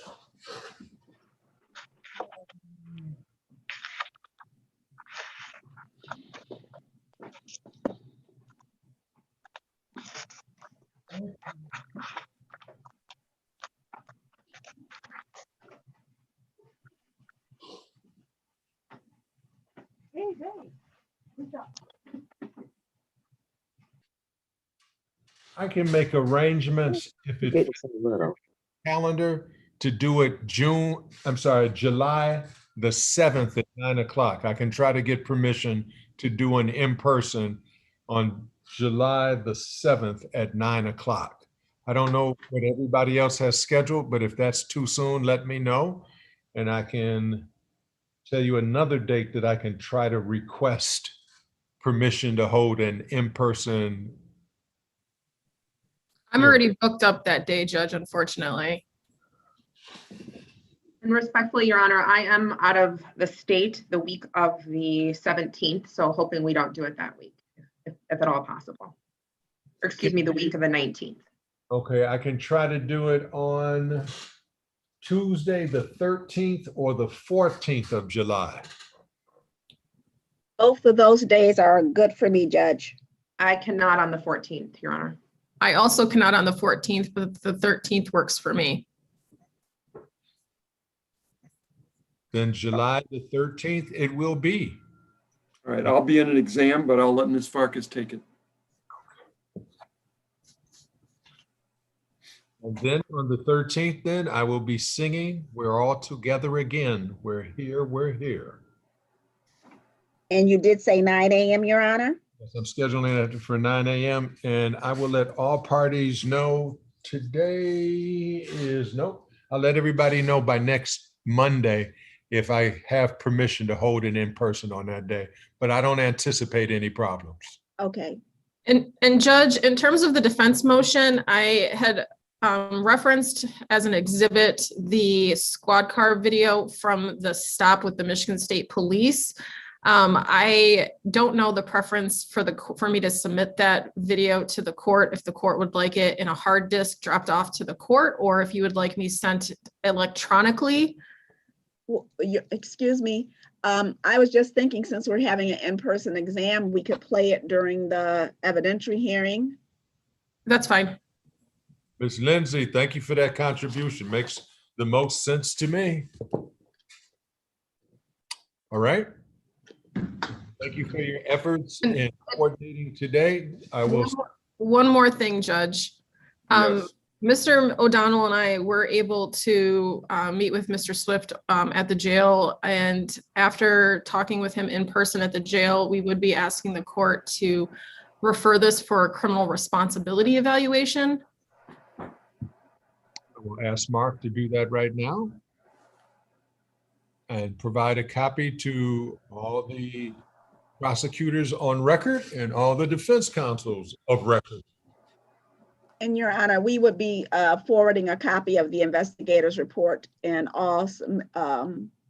supporting documents to the court, because that's my understanding that the Forensic Center will need to get the documents from the court. And could you direct that to Mark's email address and not mine, please, Ms. Lindsay? Yes, Your Honor. Okay, thank you much. Okay, was that the last thing for real, Ms. Farkas, or is there one more thing that you're holding back on me? Come on. That's it for the defense, Judge. That's No, it, Judge. Thank you. one more thing.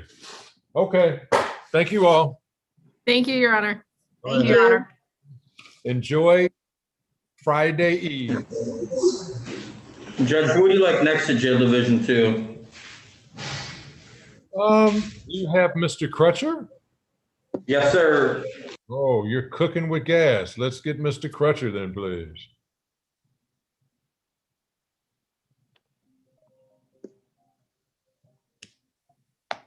Hello. Judge, I'm back with Mr. Wolf. Okay. What would you like to do with Mr. Wolf? Mr. Wolf is asking the court to consider removing the alcohol tether. This case is not involving alcohol.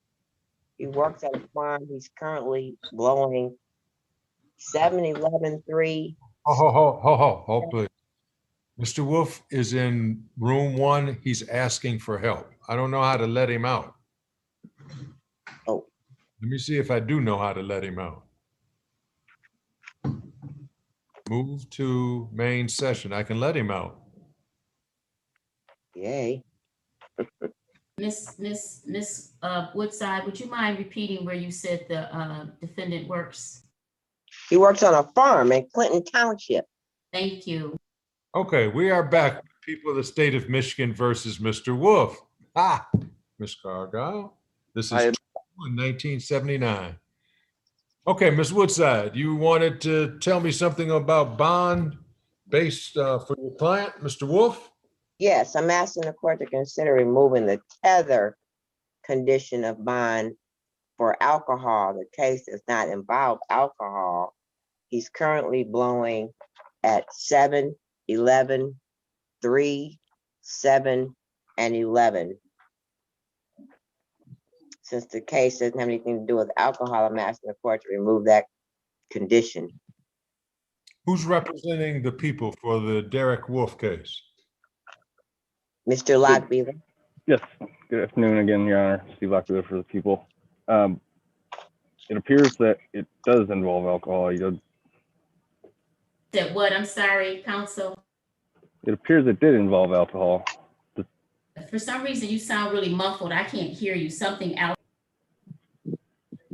Count 2 involves alcohol. It's OWI. Okay, I thought it was primarily a case with narcotics. Well, if that's the case, Judge, as I said, I don't have the file. Would the court consider lessening the amount of times that he's blowing? He says it's kind of interfering with his work. Constantly have to step away to go do that. 1, 2, 3, 4, 5 times a day. Do you have an alcohol tether? Or just a regular tether? He says he has a tether, and he also is blowing to a device. Where did Mr. Wolf go? He's here. He's okay, here. So, Mr. Wolf, you're blowing into a device, correct? Correct. Okay. And you are do you have specific times, or do they call and you have a half an hour to blow after they call? It's specific times throughout the day. And that's 6 times during the day? Yes. 5, 7, 11, 3, 7, and 11 o'clock at night. Yes, 5, yeah. 3, 4, 5. Does the offense involve, what is the, let me get the file and see if there's any reason. Mr. Wolf's file, Mr. Wolf's. Sorry, and thank you, Your Honor. No problem. No problem.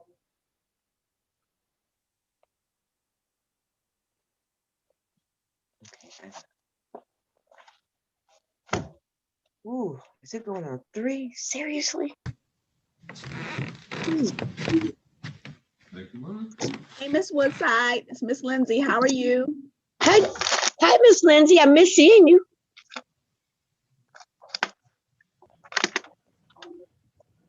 Haven't seen you in a long time.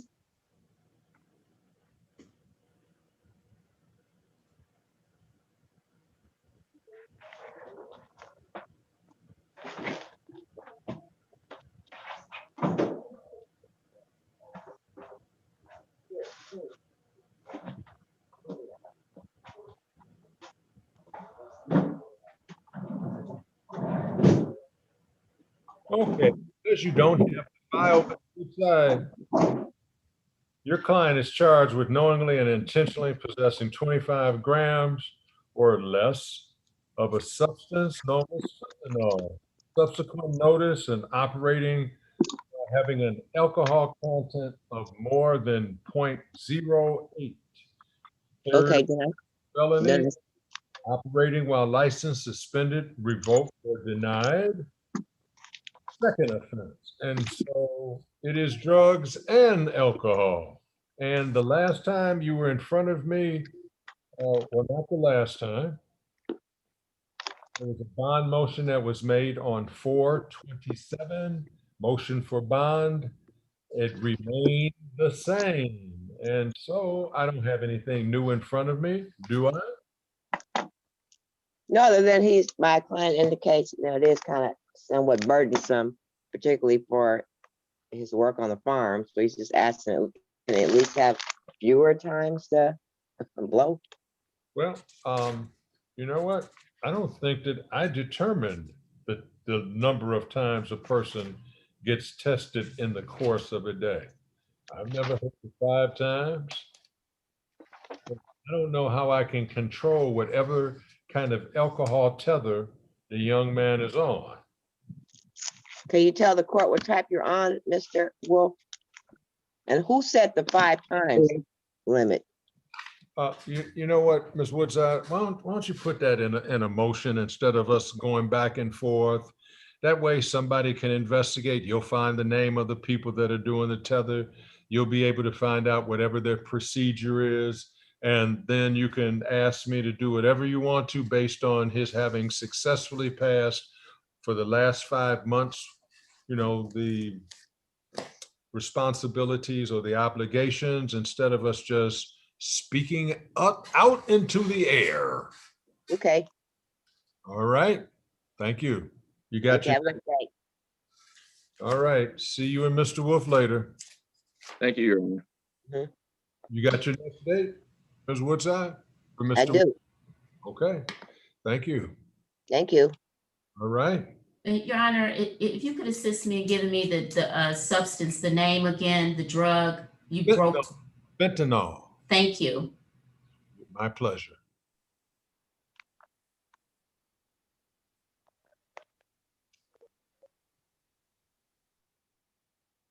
All right. Are we ready on, I see Mr. Collins is taking Mr. Harris's spot. Is that what you're doing, Mr. Collins?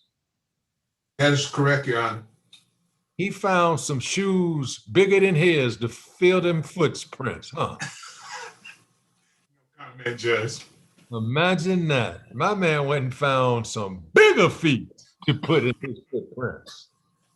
Usually you can't find somebody to fit in your footprints. Watch out, Judge. No, you watch out, my man. Do we have Mr. Stokes in the seat? Judge, this is Mr. Crutcher for Miss Kraus. Oh, thank you. This is 21-35-37, Kendall Dion Crutcher, appearing on today for the range of information. Your appearances, if you please. Yes, good afternoon, Your Honor. Larry King for the people, P78774. And good afternoon, Judge Sarah Kraus, P81830, standing in for the attorney of record, David Cripps, for Mr. Crutcher. Mr. Crutcher, can you place your name on the record, please? Kendall Dion Crutcher. You waive the formal Your Honor, information now? yes. Waive the formal reading and stand Mr. Crutcher mute at this time. Okay, he is being blind drawn to Judge Edwards' courtroom. No, Judge, it's got to be brought out of. Thank you. From Judge Edward, who I'm doing the arraignment for, and I will let you know in a second who that is and what date it is. Thank you, Mark. I went sideways again.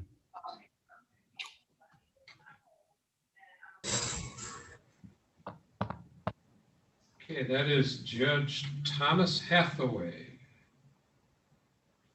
And let me get his next in custody.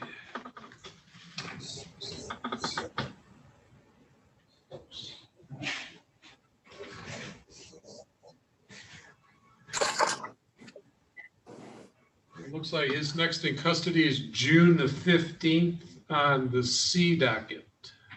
6:15 on the catch C. docket C. The Cripps docket. There you go. Why not? The criminal docket. The Q docket. However, but C, cool as a cucumber docket. All right. Thank you. Judge, I don't know if you're inclined to address bond for Mr. Crutcher. I know there was previously a DSU report done on him. Not that I have, ma'am. It was ordered at the district court level, but I don't know if it's prepared yet or not. Well, you know what? They usually, if it was ordered there, they deliver them there. So what I will do is I will order another one and they will just either produce it.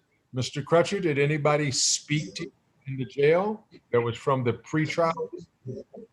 Yes. Thank you. I will order it so that they will provide it. And it will be for sure in Judge Hathaway's courtroom by the 15th, for sure. So call and find out what it has in store for you. Thank you, Your Honor. Thank you both. I'll do, Your Honor. Thank you very much, Judge. Have a wonderful day. Thank you so much.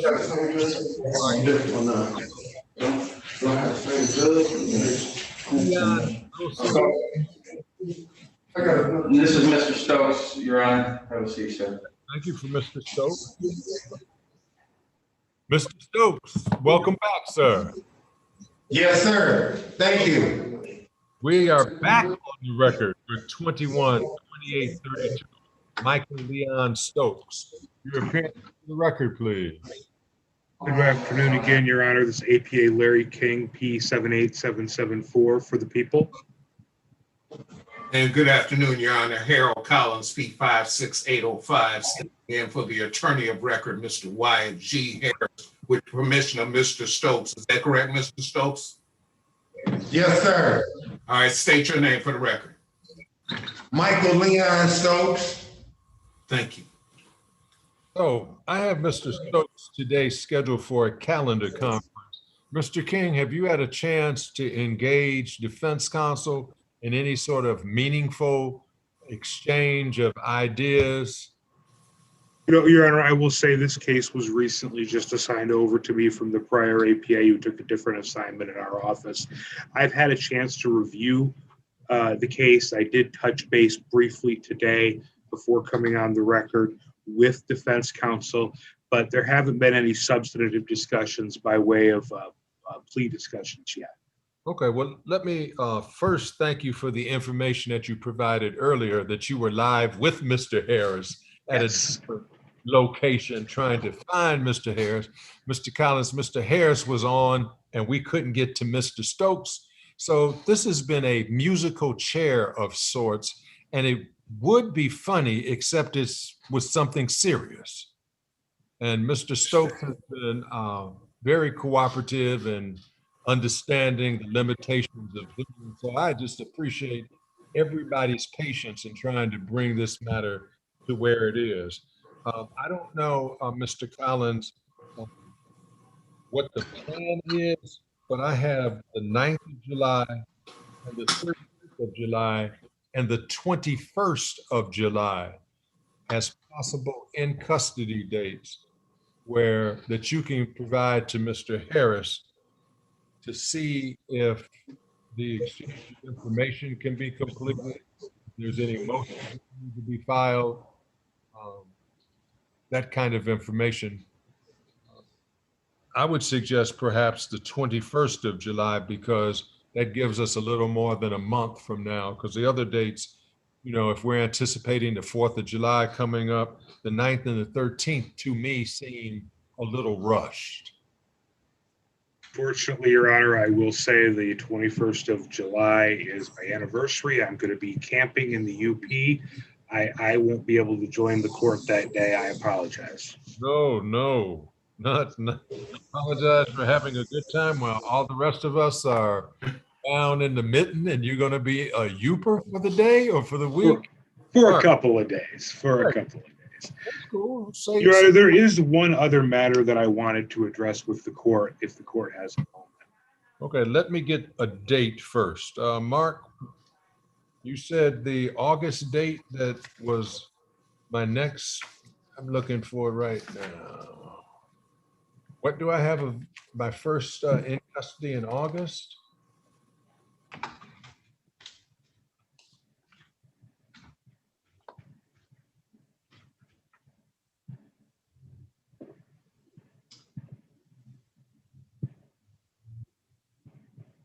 August the 5th on the C docket. So can we settle on that as our next date, August the 5th, docket C? Works for the people. That's a good day for Mr. Harris as well, Judge. Okay, so we have 8/5 on the docket C. All right, Mr. King, what else did you want to bring to the table today? Well, by way of an issue with discovery, Your Honor, we've run into a problem with the Michigan State Police Crime Lab. Multiple samples were provided to them for DNA testing. Specifically, we provided them with a backpack and requested that they test a blood splatter on the backpack for a DNA match with the defendant's buccal swab.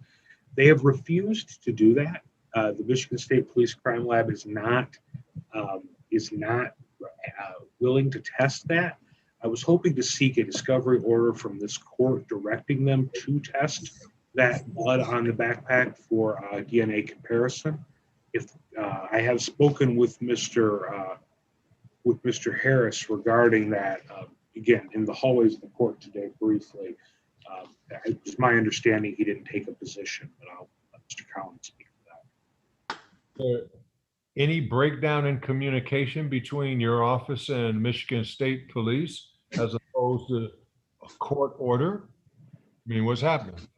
Your Honor, I was recently handed this file by a coworker, and that was flagged as an issue in the file that had been taken up with our supervision. I'm requesting, again, the court order today. I can't shed much more light on it at this point in time, as I'm still relatively new to the file. Okay, what I would say is, not that I'm opposed to doing that, but it's a little unusual, and I don't see why a call from Mr. Hathaway can establish something with the Michigan State Police as it relates to their crime lab or somebody in that regard. And if it can't be worked out, amicably through the process, please let me know. And then I'll be happy to issue an order. Well, I very much appreciate that, Your Honor. I will work on this issue, and if it gets to the point where I think I need to come back to the court, I'll submit something in writing. All right, I'll be happy to do that, but let's try diplomacy first. Thank you, Your Honor. Thank you. All right, thank you both. All right, thank you, Judge. All right. And Judge, I did happen to see the coverage on your story, both nationally and locally. You were to be commended. Just wanted to say, great job. All right, I tell you what, drop all the food by the house. It's on your way home. You know we got it like that. And then that fat cigar. Yes, sir. And some padding for my behind, because they coming. The devil ain't far behind, right? Yes, sir. Okay, so I appreciate it. All right. God bless. This is Mr. Mathis at Jail Division 2, Ms. Diallo's client. This is Kristen Jaden Mathis. Thank you. Good afternoon, Ms. Diallo. Good afternoon. And good afternoon, Ms. Lindsay.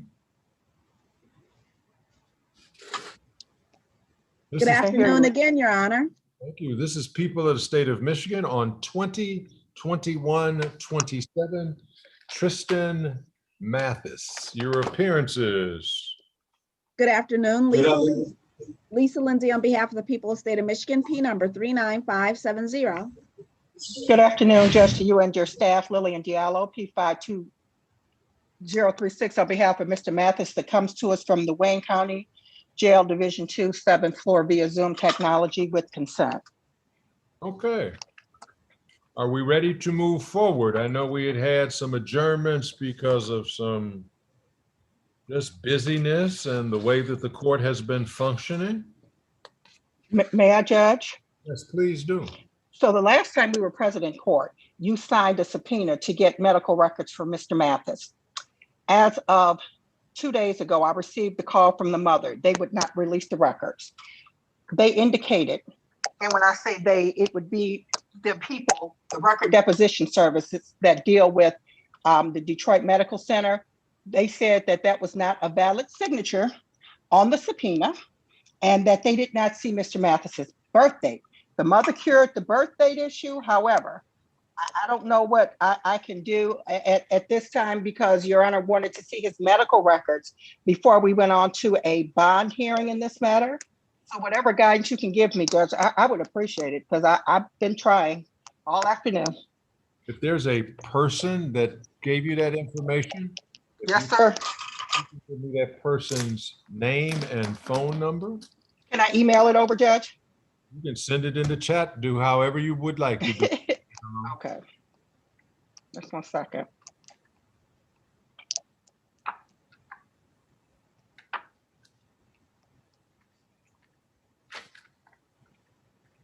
So Judge, with that being the case, would you like me to just do a regular bond motion without the medical records? No, if I needed the medical records, it's just going to make me smarter. I don't function well on less than smart. That's true, but you're smart, so. Right, but I want to be smarter. I don't want to pull anything out of recesses of my ear, for instance.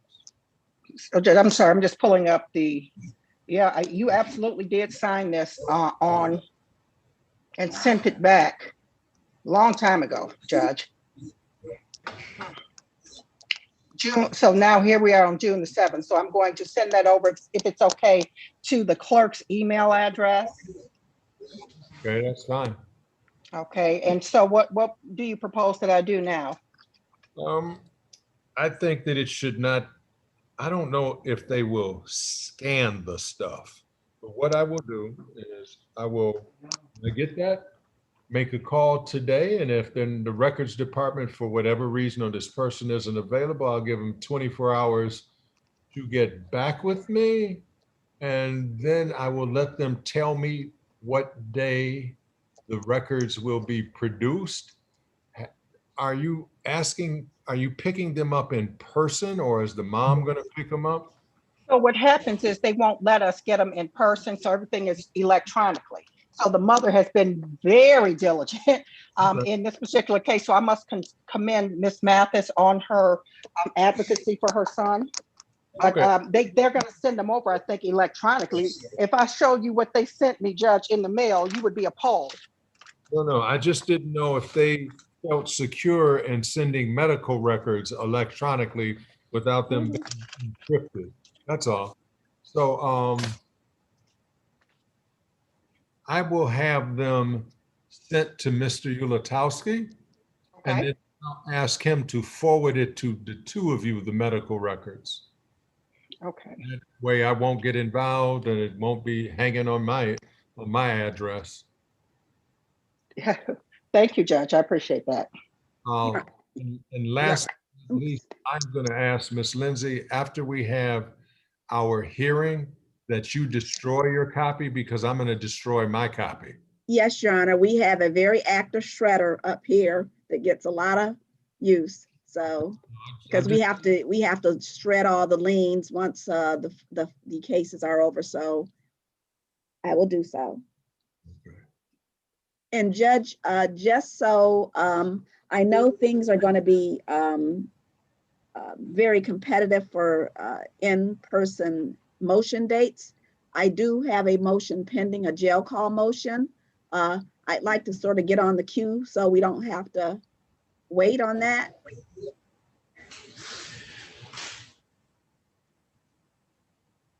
Ms. Diallo? Oh, I'm sorry, Judge. I'm so big. Yes, so yes, we can get on top of that. I believe it was a motion limine that was filed before I even came into the case, but I am now, believe it or not, up to speed, Judge, on at least the jail calls. There is a lot of stuff here. Okay. Do you anticipate, obviously you anticipate witnesses from Ms. Lindsay? Well, actually, it's really not a situation where we need witnesses. We just need to get the tech people to come to court and set everything up, and then just play the jail calls and have the court make a decision. Okay, great. So that's a much easier than trying to see witnesses in here and coordinate that. Okay. I'm still trying to give my administration chance to work out whatever arrangements, and they think that they'll have to see by first week in July. You're breaking up kind of, Judge. I'm sorry. I think that we can reasonably do that on the 27th of July. Are you all available on the 20th of July? Just 1 second. It should be a good day. It's a good date for the people. Hold on. What time, Your Honor? 9, please. Wonderful. Wait a minute, hold on before I don't want to tell you. Yeah, that's a good day, Judge. That's a good date and a good time, Judge. Okay.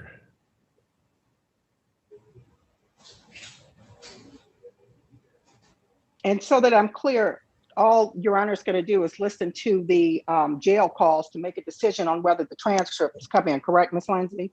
Well, actually, the transcripts at this point are just more of an aid to help listen in. It will be the actual jail calls I'm seeking to admit, the actual audio of the jail calls.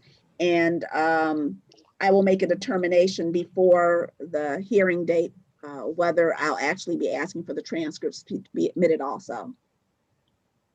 Okay. My last concern will be what the jail proposes to do. Oh, yes. You know, the Wayne County sheriffs haven't weighed in with how they intend to handle it. You know that the only persons recently we had, at least in this court, have been out of custody in here. Yeah. Well, I can assert to the court that I've had 2 in custody in-person exams already in this building. Over Frank Murphy. Yes, in Frank Murphy. Okay, excellent. Okay. I'll make it happen, Judge. No, well, hey, let's make it happen so that, you know, I always want to be able to get on the good foot. And so anything to help me get us on the good foot, I'm down with. So we got our date, the 27th, 9 o'clock. In person, correct. That's correct.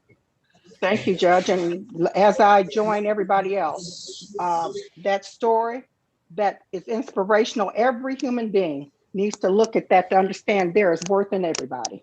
And you just got to see it and cultivate it. So we appreciate you. Amen. Lord knows we do. Take care. Take care. And Judge, this is Mr. Mark Lewis, the last one at Jail Division 2. Okay, Mr. Lewis, for the state of Mississippi. And I don't see Mr. Brown. Mr. Lewis, hang tight. I think your lawyer was on earlier today. Let me text him and let us see if we can get him. Okay.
Mark, have we heard back from Miss Barrett? No. Miss Barrett? Yes, on Tony Lee. Melita Barrett.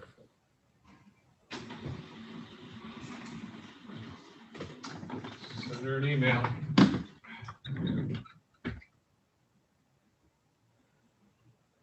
And Ms. Tiempo, how are you today, young lady? Judge, good to be in court. I have enjoyed it. I have not been participating, but I would be happy to if the court has the need. Well, I don't see a couple people, and I have not heard their clients' names as in the jail, so I am confused as to what's happening here. All right, well, that's not unusual that we don't know what's going on. Do you remember the singer named Tom Jones? It's me, Your Honor. I'm sorry. I'm going to step away just for 2 minutes. Okay, Judge? Do you think, Ms. Corral? Thank you.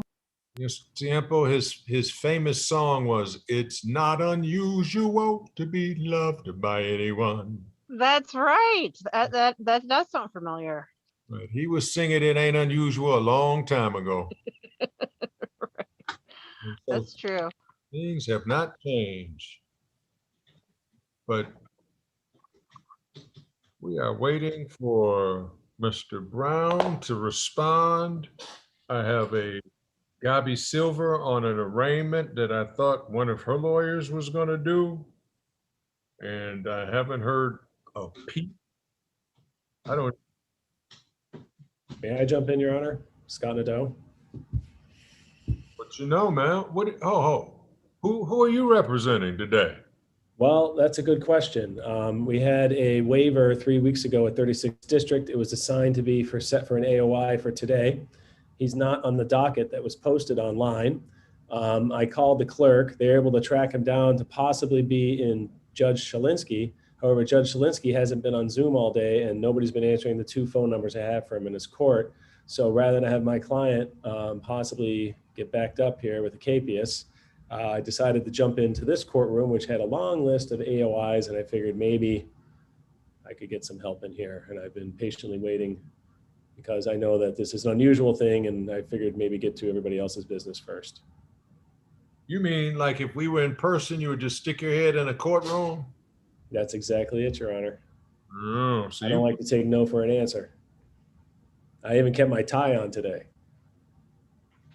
I've been dealing with this all day. So what is that going to do? I don't know. Anyway, I don't know. I'm hoping maybe my client's sitting in the waiting room. I'm hoping maybe Mark and I could talk in a breakout if he has a moment. We could get some file and just arraign him and get him blind drawn and move on from there. Scott, you mean your client is iPhone? He probably is. He does have an iPhone. Well, you know, that's the worst thing to do, be an iPhone and be lurking on an in-custody docket. Come on. Who's gonna let iPhone in? Well, Your Honor, I'm just saying, without a name. It's up to you. No. Let me have him change his name, I suppose. And who is supposed to be his judge? It might be Shalinsky. When I first called the clerk's office, they had no idea. A second clerk, when I called back again, dug around and said it was Shalinsky, but then Shalinsky doesn't have a docket today. So I don't know what's going on. You have a case number? Not a circuit court, because it's not anywhere in the Third Circuit records. There's an old Derek Keneal born in the 60s. My client's born in the 90s. Well, and the 36th District website says that the AOI is set for today, which is what they said when we were at the exam 3 weeks ago. What's your client's name, please? Derek Keneal, C-O-N-E-A-L. First name Derek, D-E-R-R-I-C-K. Well, we can ask Mark to put that man's name in. And his date of birth is 6/21/1993.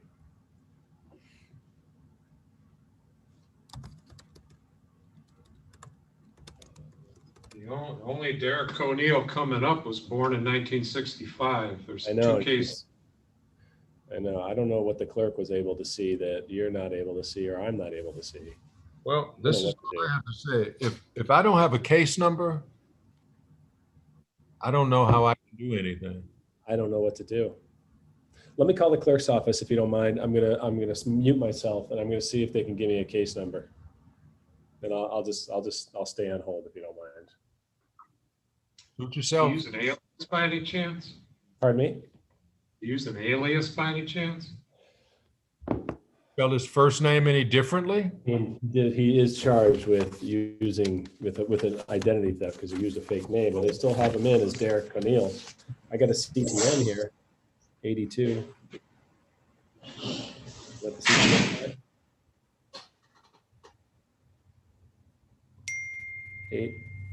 82-207-289-74-01.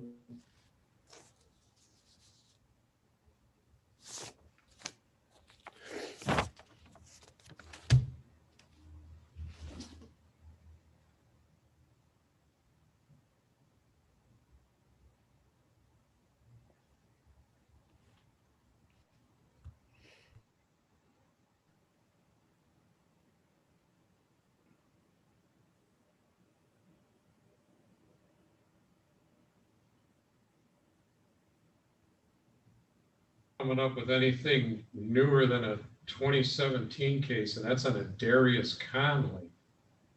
Derek O'Neill.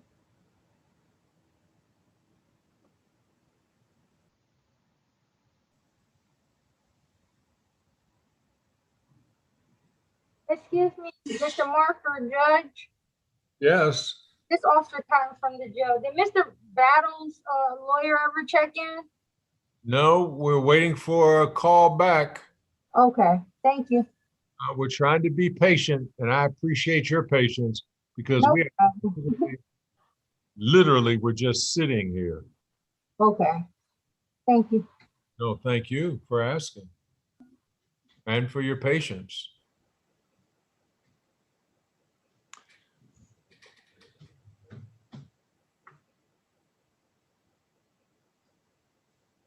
Mark, Elvin hasn't responded, correct? Elvin Salin? No, he has not.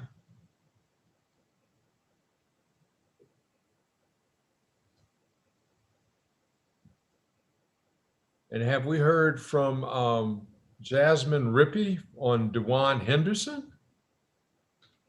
Because I haven't heard Mr. Henderson's name mentioned as being in custody. No, Judge, this is one of those pre-COVID cases that I set in. You know, one thing I'm noticing is we're setting dates. Apparently, council is just forgetting about them.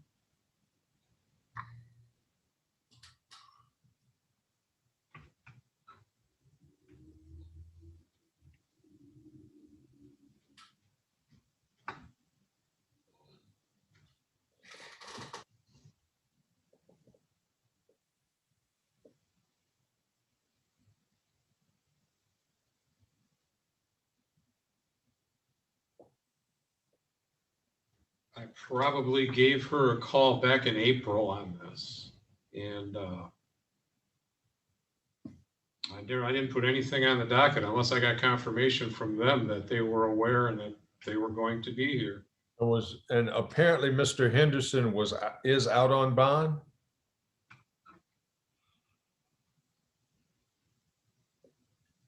Yep, it's showing he is posted a $750 bond.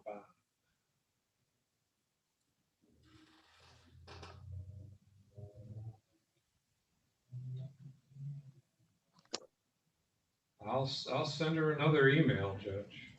I don't know what else.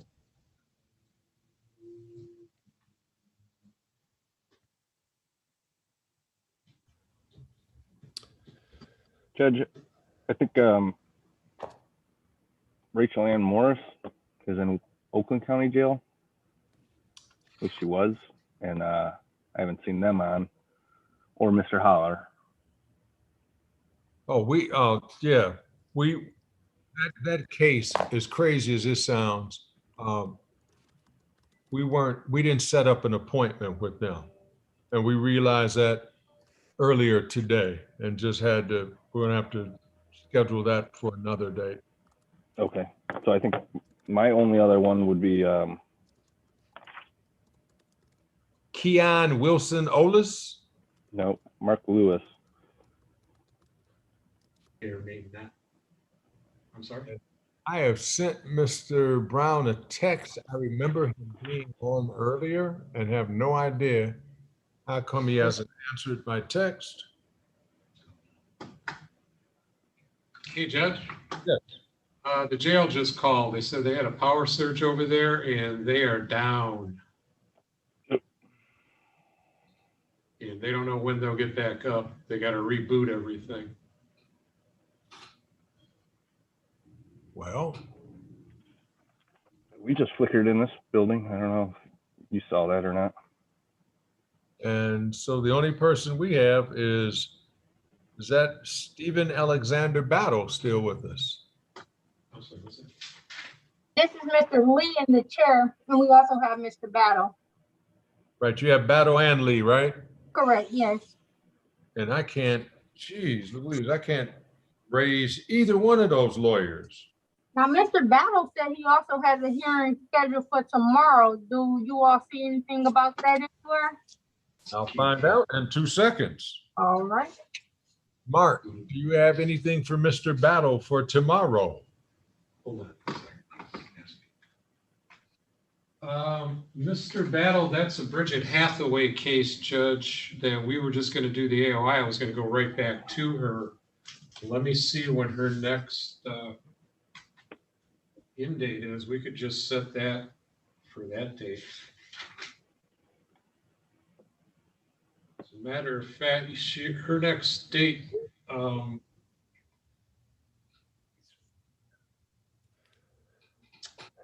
was yesterday. Okay, her next date would be 6/15. That would be next Tuesday. Is there another case that Stephen Battle has? Yes, there are 2 cases. And they're both Judge Hathaway's cases. Right, but we have 2 cases. 21, is there a pending case other than our 2? These are not our cases, Judge. I don't know. What I mean is on today's docket. Are there? Yeah, 213552 and 213563. Okay, but what I'm asking, is there an older case that's been already assigned to Judge Hathaway other than these 2 here? I'll have to look. Hold on. You can put Stephen Battle's name in there and see if there's a 3rd case somewhere. Ah, Miss Barrett, Lord help us. She responded.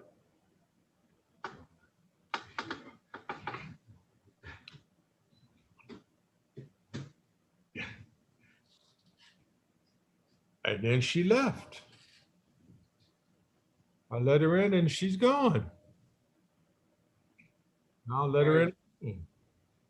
Yeah, Judge, there is a slightly earlier case, like by about 3 weeks, that is in Bridget Hathaway's courtroom. It's due for calendar conference on July the 1st. Okay. So, and that is with Mr. Sallin? Yes.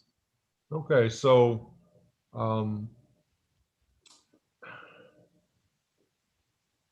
we can either put the arraignment off until that July 1st date?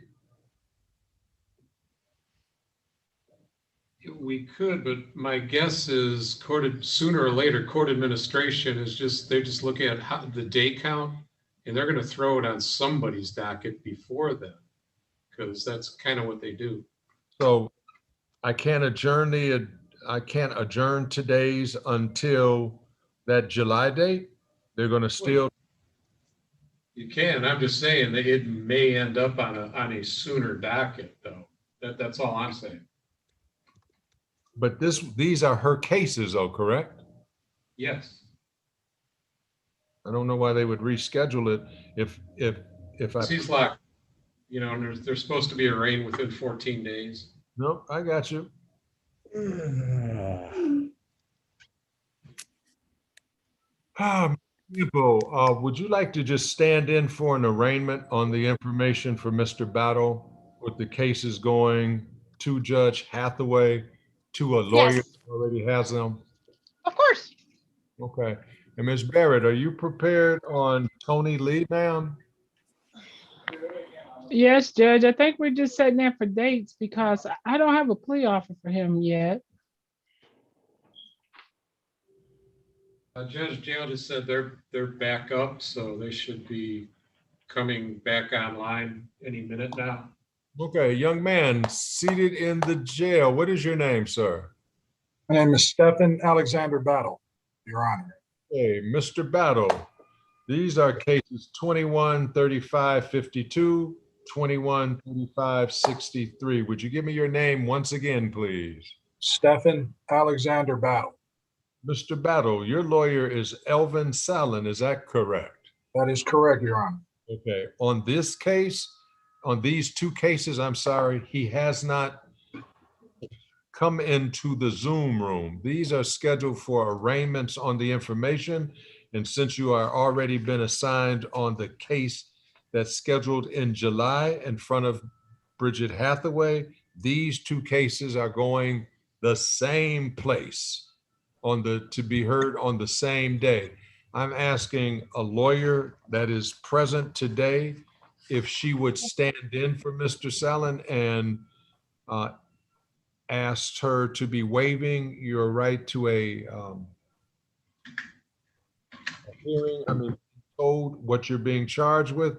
I will be happy to read the information if you wish, so that you don't have to waive knowing what you're charged with. But the date will be that July what date is that, Mark, again? July what in front of Judge Hathaway? July 1st. July 1st. And docket what, please?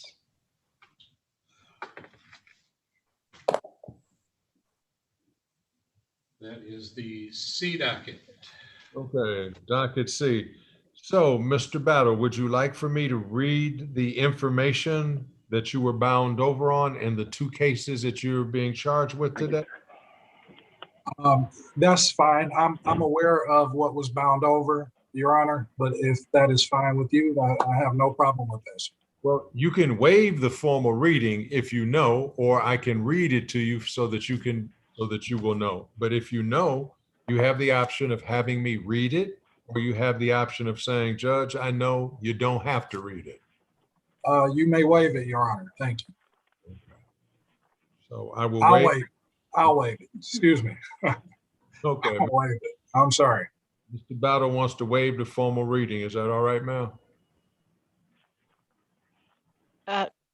Yes, Your Honor. Rebecca Tiapo, P62311, standing in for the attorney of record representing Mr. Battle. And we do waive the formal reading of the information and stand mute, Your Honor. Okay, I will enter a plea of not guilty for Mr. Battle and assign these two cases to the C docket for July 1st for Bridget Hathaway. And we'll notify Mr. Sallin of the dates, and he's already going to be there, and that these two cases will follow. Thank you, Mr. Battle. Sorry for how crazy today has been, your wait, and the fact that Mr. Sallin is not here. But July 1st, docket C, and that is an afternoon docket. Yes, Your Honor. Thank you, sir. Thank you. Thank you, Judge. Judge, Division 2 says they're in the waiting room. They're just waiting to get in. Thank you. Young man, what is your name?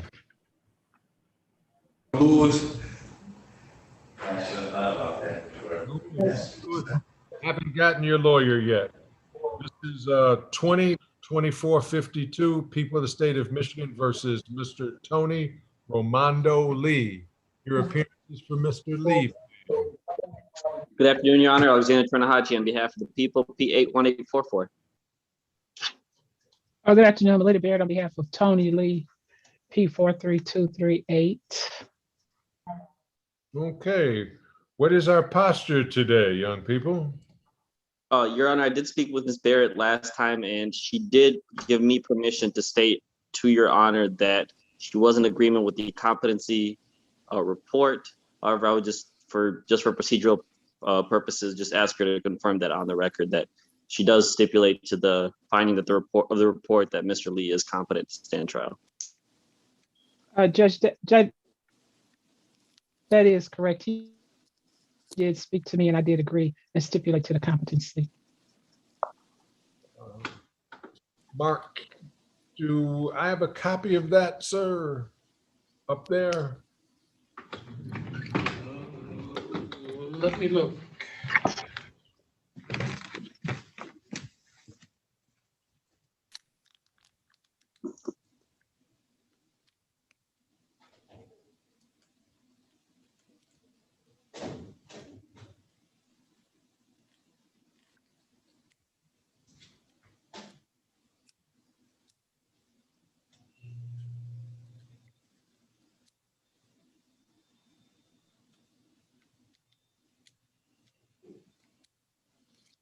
Do either one of you have the report present so that you can give me the date that the examination, that the forensic psychologist rendered their finding and read it into the record, their conclusion?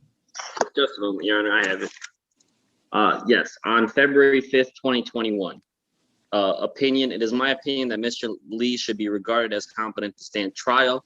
Is there anything else you'd like me to add? This is, it is signed by, just a moment, it is signed by Andrew P. Sheff, spelled C-H-E-F-F, licensed psychologist, consulting forensic examiner, signed on 2/5/2021.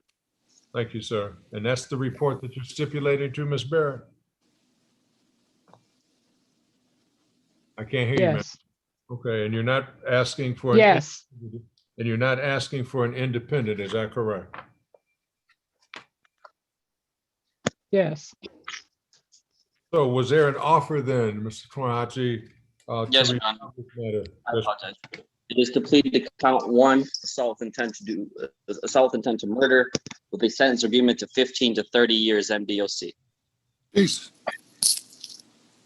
And Ms. Barrett, how about yourself? You and your client had an opportunity to discuss that, and what is his pleasure in terms of moving forward? But Judge, I haven't had a chance to speak with him. I just got this offer and I need to spend some time and talk to Mr. Lee to see what he wants to do. I would ask for another court date so I can visit him at the jail. Okay, this is what I have available, ma'am. I have the following dates available. I have the 25th of June, the 9th of July, the 13th of July. What are you looking for? How much time, ma'am, would you need? You said the night, give me 1 second, Judge. Let me look at this book. I'll give it to You you. said July the 9th, July the 13th, July the 21st. And I can even do all right. 25, June the 25th. Okay. Judge, let's do July 13th. Okay, that would be on C. Is that in the afternoon? Yes, ma'am, on the C docket. Is that in the afternoon? On the C. Okay, I better not do it on the 13th. I'm sorry. I'm sorry. What was the other day Okay. you said after the 13th? I can do it on July 9th on the C docket, July 21st on the B docket. Either one works for the What people. time would it be on? Ma'am, A and B is always in What the time would morning. C and D is always in the afternoon. A and B is always in the morning. C and D is always in the afternoon. All right, Judge, let's do it the 21st. Okay, that's on the B docket. And then, Your Honor, I have the guidelines scored at 171 to 285, 356 with the habitual.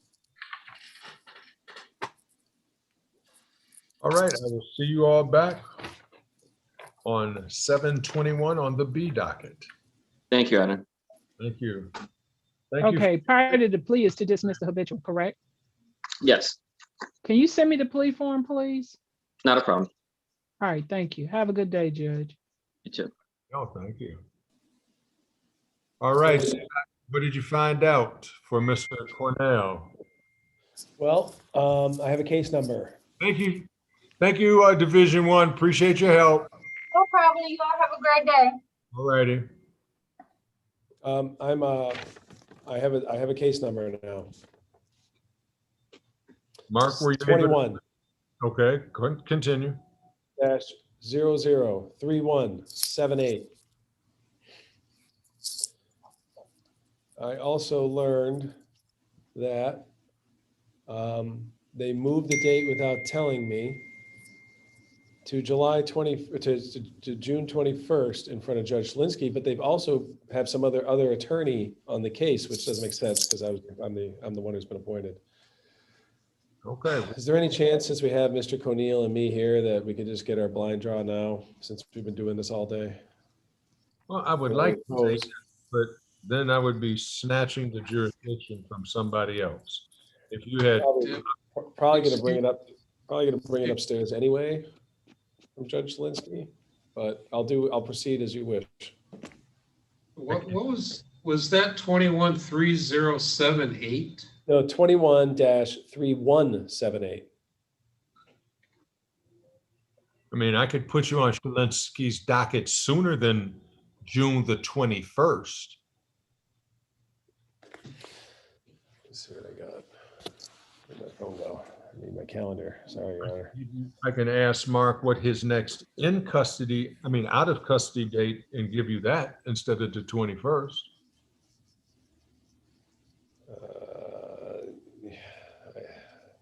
I got two other cases on the 21st. So yeah, is there another date?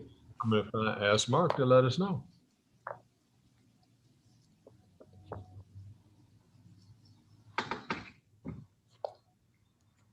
Mondays or Thursdays? Mondays or Thursdays. You guys open on Flag Day, the 14th? The only day we're not open is Juneteenth. That's my anniversary. Who says we're not open? Oh, I've been getting information that the county is not working on Juneteenth. Well, they told us last week that this place isn't closing. Yeah, well, but everybody here doesn't work for the county, right? You know, we all work for the county. I mean, except for you. No, probation department don't work either. They work for the state.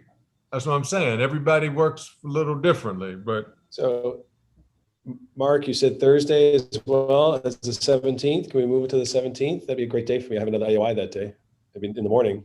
Maybe I'll get on the same docket. That's your docket. Thank you. I appreciate the help, folks. Sorry to impose. Oh, listen. I will see y'all later. All right. Thank you. Good day. Take it easy, Mr. Cornell. All right, thanks. All righty. And Mr. Lewis. I don't know what to do with you. Yes, Judge. It's a conference and I don't know what to do with you. Your lawyer Hey, has. Judge, I'm sorry for interrupting. I just spoke to Mr. Brown. He said he's logging in right now. My goodness, Mr. Brown. Okay, we'll give him a chance to log in.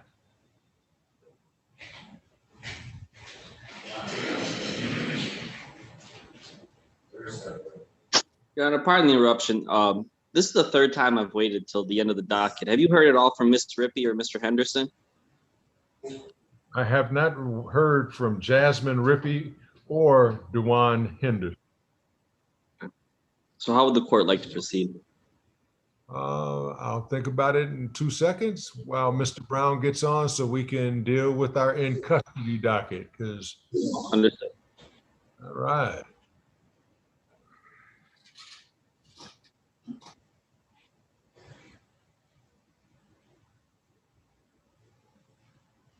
It's not unusual to be. Well, see, I got somebody else singing some, what's that guy's name? Not Neil Diamond, but anyway. Mr. Brown, are you on, sir? I see you on my screen. Yes, I am, Your Honor. Yes. Okay, how come your name is, I mean, how come I don't see your face? I'm sorry. Okay, that's all right. Go back to the black screen. I got you. Where you been all day, man? We're ready on Mr. Lewis. I'm sorry. I had a preliminary examination that I had to drive from downtown. I apologize about that. Did you see my text? Why didn't you answer my text? My phone was over. You got a text message from me. I'm sorry. My phone's overheating in the car and it powered off. Are you ready on Mr. Mark Anthony Lewis, sir? I am. Okay, this is case number 21, 1695 and 30. Mark Anthony Lewis. For the record, please. Good afternoon, Your Honor. Steve Lockwood for the people. Good afternoon, Your Honor. Brian Brown, P060, appearing on behalf of Mr. Mark Lewis, who's present via Zoom.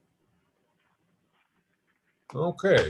Are we here just to discuss bond? Yes, Your Honor. We're here just to discuss the Lewis bond. Okay. Have you had a chance to look at the motion and ready to respond, Mr. Lockmiller? Was there a written motion on that? There was. Oh, hold on one second. And Your Honor, was there a DA report that was obtained? It was you were served, Mr. Lockmiller, on 6/4 at 12:22:43 p.m.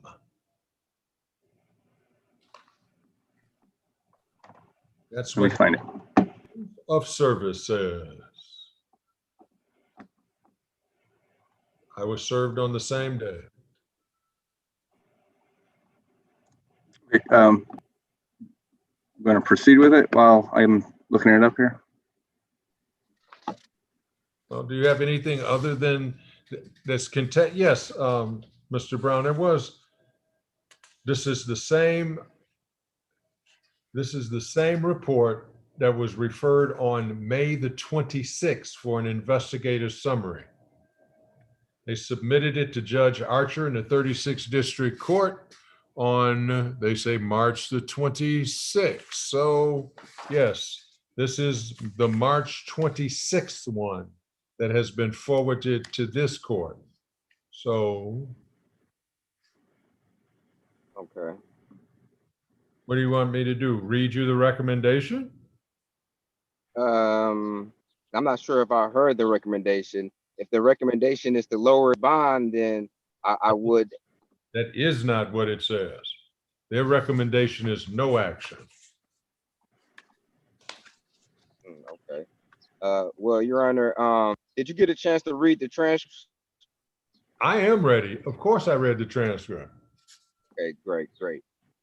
Your Honor, I would contend that Mr. Lewis, even the allegations, if you take the allegations at face value, on one of the case, the complaining witness testified that they knew Mr. Lewis, that one of their co-workers went to school with Mr. Lewis. He comes in every day, steals some stuff from the automotive aisle, and then he runs out. So this is frequent. And then the other complaining witness at the other store basically testified that they didn't think he had a gun.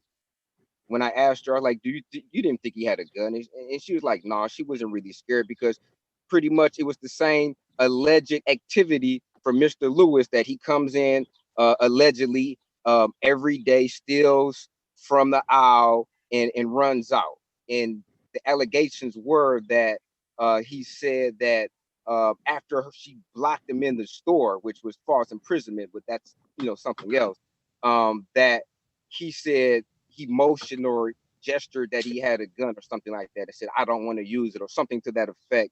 And she moved out the way and let him go.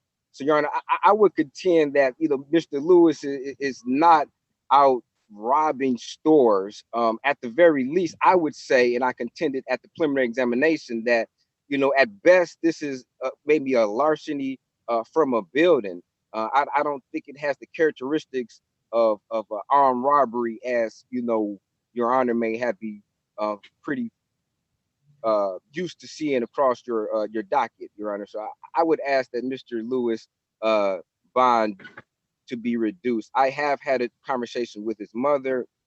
He does have family support in the community. He does have ties to the community, Your Honor. And we would have no objection to a tether, a GPS tether, but just a reduction of the bond, because his bond current amount, and even with the the charges are serious, we're not undermining the charges in its current state, but the current bond is tantamount to a remand because Mr. Lewis, he's unable to post the bond amount as is.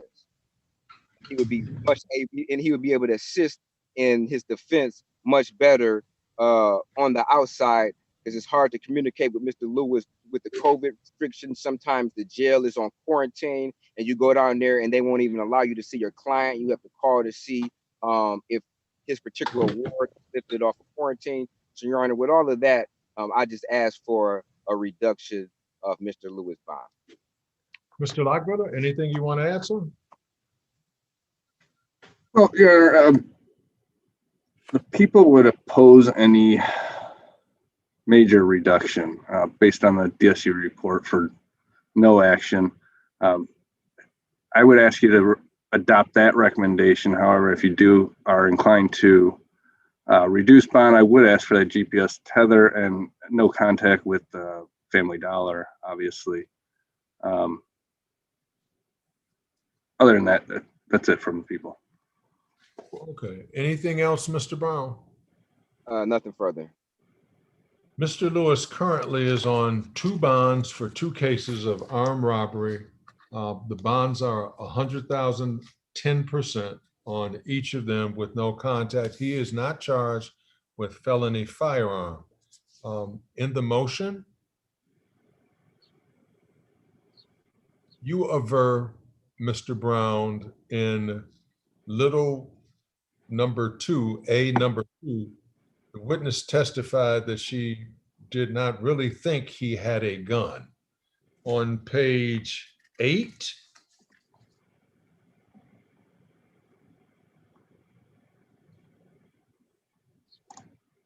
the court says, for clarification, she said she did like this, but can you please tell? And that's on line 11. And the answer, no, I'm sorry. He pulled his shirt. He did like this to his shirt. On line 14, question continuing.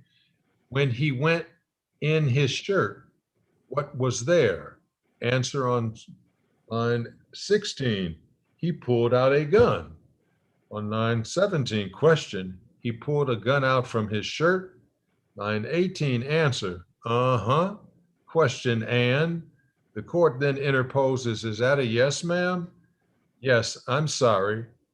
And line 22, and what did he do when he pulled the gun out? Answer, on line 24, he laughed and he walked out of the store. So, Judge, Yes. that was the other case, Judge. We had 2 preliminary examinations back to back.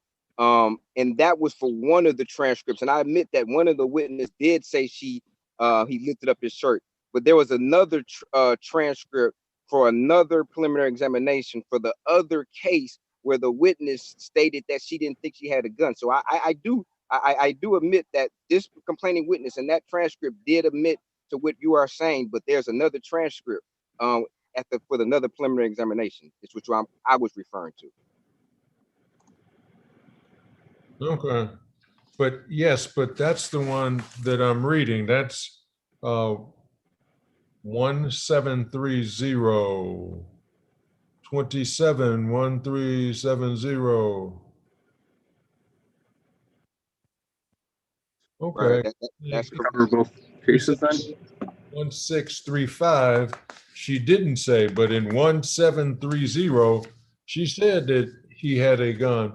You even admit, Mr. Brown, that your client, Mr. Lewis, is a frequent stealer from there. Mr. Lewis does not conduct himself in a manner that does not put the community at risk. You know, I asked for the transcript so that I could determine a likelihood of conviction. And I don't see any defense that as to mistaken identity, I don't see that being the case based on the fact that everybody knows who he is. I don't see anything as it relates to insanity, mistaken identity, alibi that makes the likelihood of conviction not high. In this particular case, I believe the bonds are appropriate. It seems as if from the pleadings that there's an admission that he is a frequent violator of the law and a stealer of these people's property, and that he's made himself known to be a criminal and known to be a nuisance to them. And the court just can't see past Mr. Lewis's own behavior that he deserves to have his bond lowered in this particular case. So I'm going to deny your motion to reduce Mr. Lewis's bond in either one of these cases, Mr. Brown. So that being the case, is there an offer, a universal offer to dispose of these matters short of trial, Mr. Lockbiller? If Mr. Brown has not been presented with an offer at the preliminary exam, I don't have one for him yet today. Let's get back together on the 9th of July and convey an offer to him, let him talk with his client, and let's see if he desires to go to trial or take advantage of the offer or plea straight up, whatever. All right, sounds good. And that is on docket C, 7-9 on docket C for Docket Mr. C, for Mr. Lewis. I would be. Excuse me.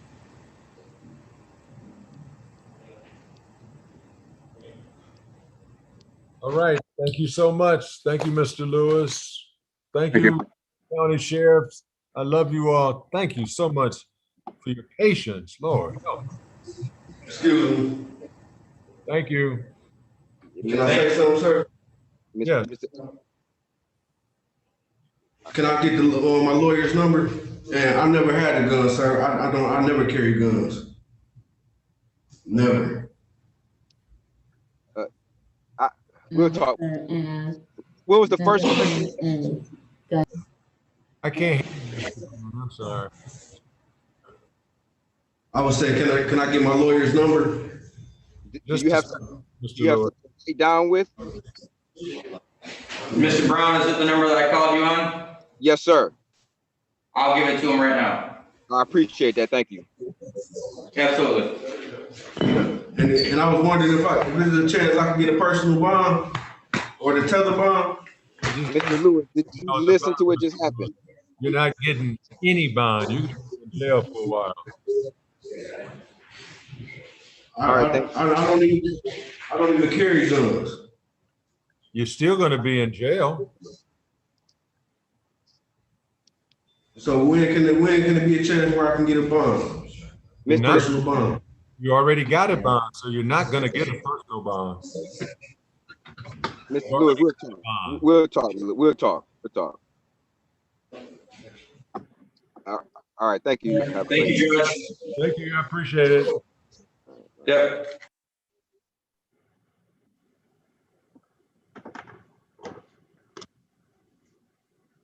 All right, on case number, Ms. Cargile, I have case number 21-3531. This is Keyon, spelled Keyon, Wilson, OLLIS. This was scheduled for an arraignment on the information. Has anybody appeared on that case? Judge, the jail called and they said that Mr. Wilson Alice was in medical and he was not available. Okay. But I have not seen Miss Silver or heard from Miss Silver either. That's all right. Today, we will put this over until Monday. That way. This is Judge Heisey's case and her next in custody is the 14th. Okay, then we'll put this on for the 14th, please. We'll notify the jail that it is on for the 14th. You got that, Mr. Lockbiller? Got it. 14. Okay, and hopefully the lawyers will chime in on 7/14.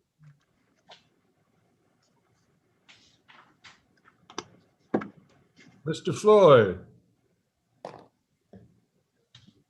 Hey, Judge.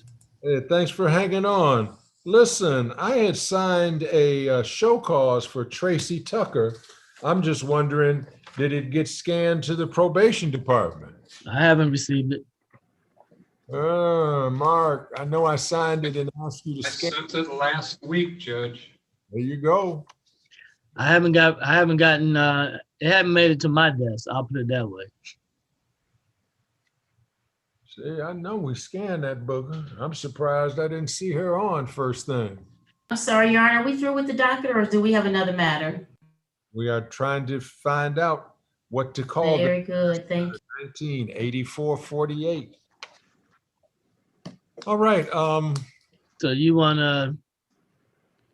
guys want to put it on the docket and I can inform the probation agent? We'll set it on the docket for, Monday is just too crazy. Monday is crazy. The following Monday is crazy. On 6/18 on docket B, Mr. Floyd. 6/18 docket B. All right, Ms. Carlisle, that's 19-8448. Tracy Tucker being adjourned to docket B on 6/18. And Mark, that leaves the last one, the Henderson matter, right? DeJuan Henderson? Yeah. Or did we do Leon Kennedy? Yeah, we did. Okay, Yes. we're gonna cake this on 20-0746 and try to notify everybody by email, and we'll see what comes out of it. Thank you, Your Honor. Thank you. Now, Ms. Cargado, that ends docket. Have a good Thank rest of you, your day. Judge. You do the same. Mark, I just have a question for you. Should I call you or can I talk now, Judge, or you want to get off the Zoom? You may talk now, certainly. You just helped me with, we did a Grady or a Grainy, or it was case number 2366, Gainey, I think. And I didn't Yes. see it on the docket. Can you give me the name? Isaiah is right under Foxworth. Isaiah, Isaiah, middle name Jordan. Last name is spelled Gainey. The docket number is 21-2366. And Mr. Magidson, Mark, last name is spelled Magidson. Thank you, Judge. I have that other information. Now, there was another Brian, and that 777. I'm sorry, you, I know my thing is so retarded here. I'm sorry, Judge. That's That all was case 20-0777, and the name was Brian. And I didn't see it on there either, so possibly I overlooked that one. I don't see anything that says 7777. Okay, well, the name was Brian, and I don't know, I believe that was the first name. Miss Erin Wilmont and Kim Mashan were on that case. Okay, I remember the two of Yo's band. Huh? it was YOSBAN, Yo's band. Yes, that's the name. The guy that we think would have been deported or something. How do you spell his last name? Yosban. His first name is spelled Brian, Bryan. BRY, and then it was YOS. What was the last name? BAN. Okay, thank you so much. And what's the case number? 20-0767.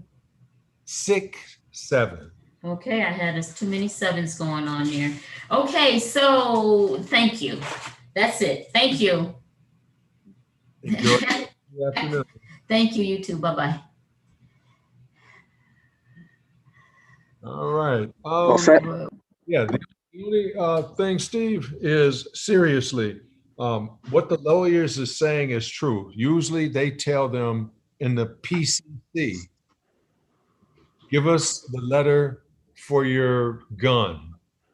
And everybody sends it. And then, as you know, nobody knows where it ends up. Well, they get their own separate email, and I don't know how long they've been doing that for, but occasionally I get something relayed from there to me, but by then I already have it because I keep asking the attorneys to send it to me. Okay. So I'm not sure where the abyss is here, but as soon as I get my hands on them, I'm trying to turn them over as quick as I can. Okay. All we need to do is find out if that email that they're sending them to really is an email. And, oh, yeah. And which prosecutor is in charge of, I mean, where physically, whose desk, who opens those emails that they tell everybody to send the request to? Right. I think we get most of them. So, and I don't know what happens with the rest of them, but my question is, whose email is that? Who is the person that those are directed to? They're all directed to the gun board committee. So I'm not sure who actually goes in and opens them first and is in charge of that. Because it seems like, if they were there, then they're heard, and it shouldn't take you sending them again to the same place for them to be heard. Right. I mean, it's just like, I don't know why it's just not dealt with. Yeah, I send them to the same place, but I do it a little differently. I make sure I put the file right on their chair so they can't sit down without missing it. Okay.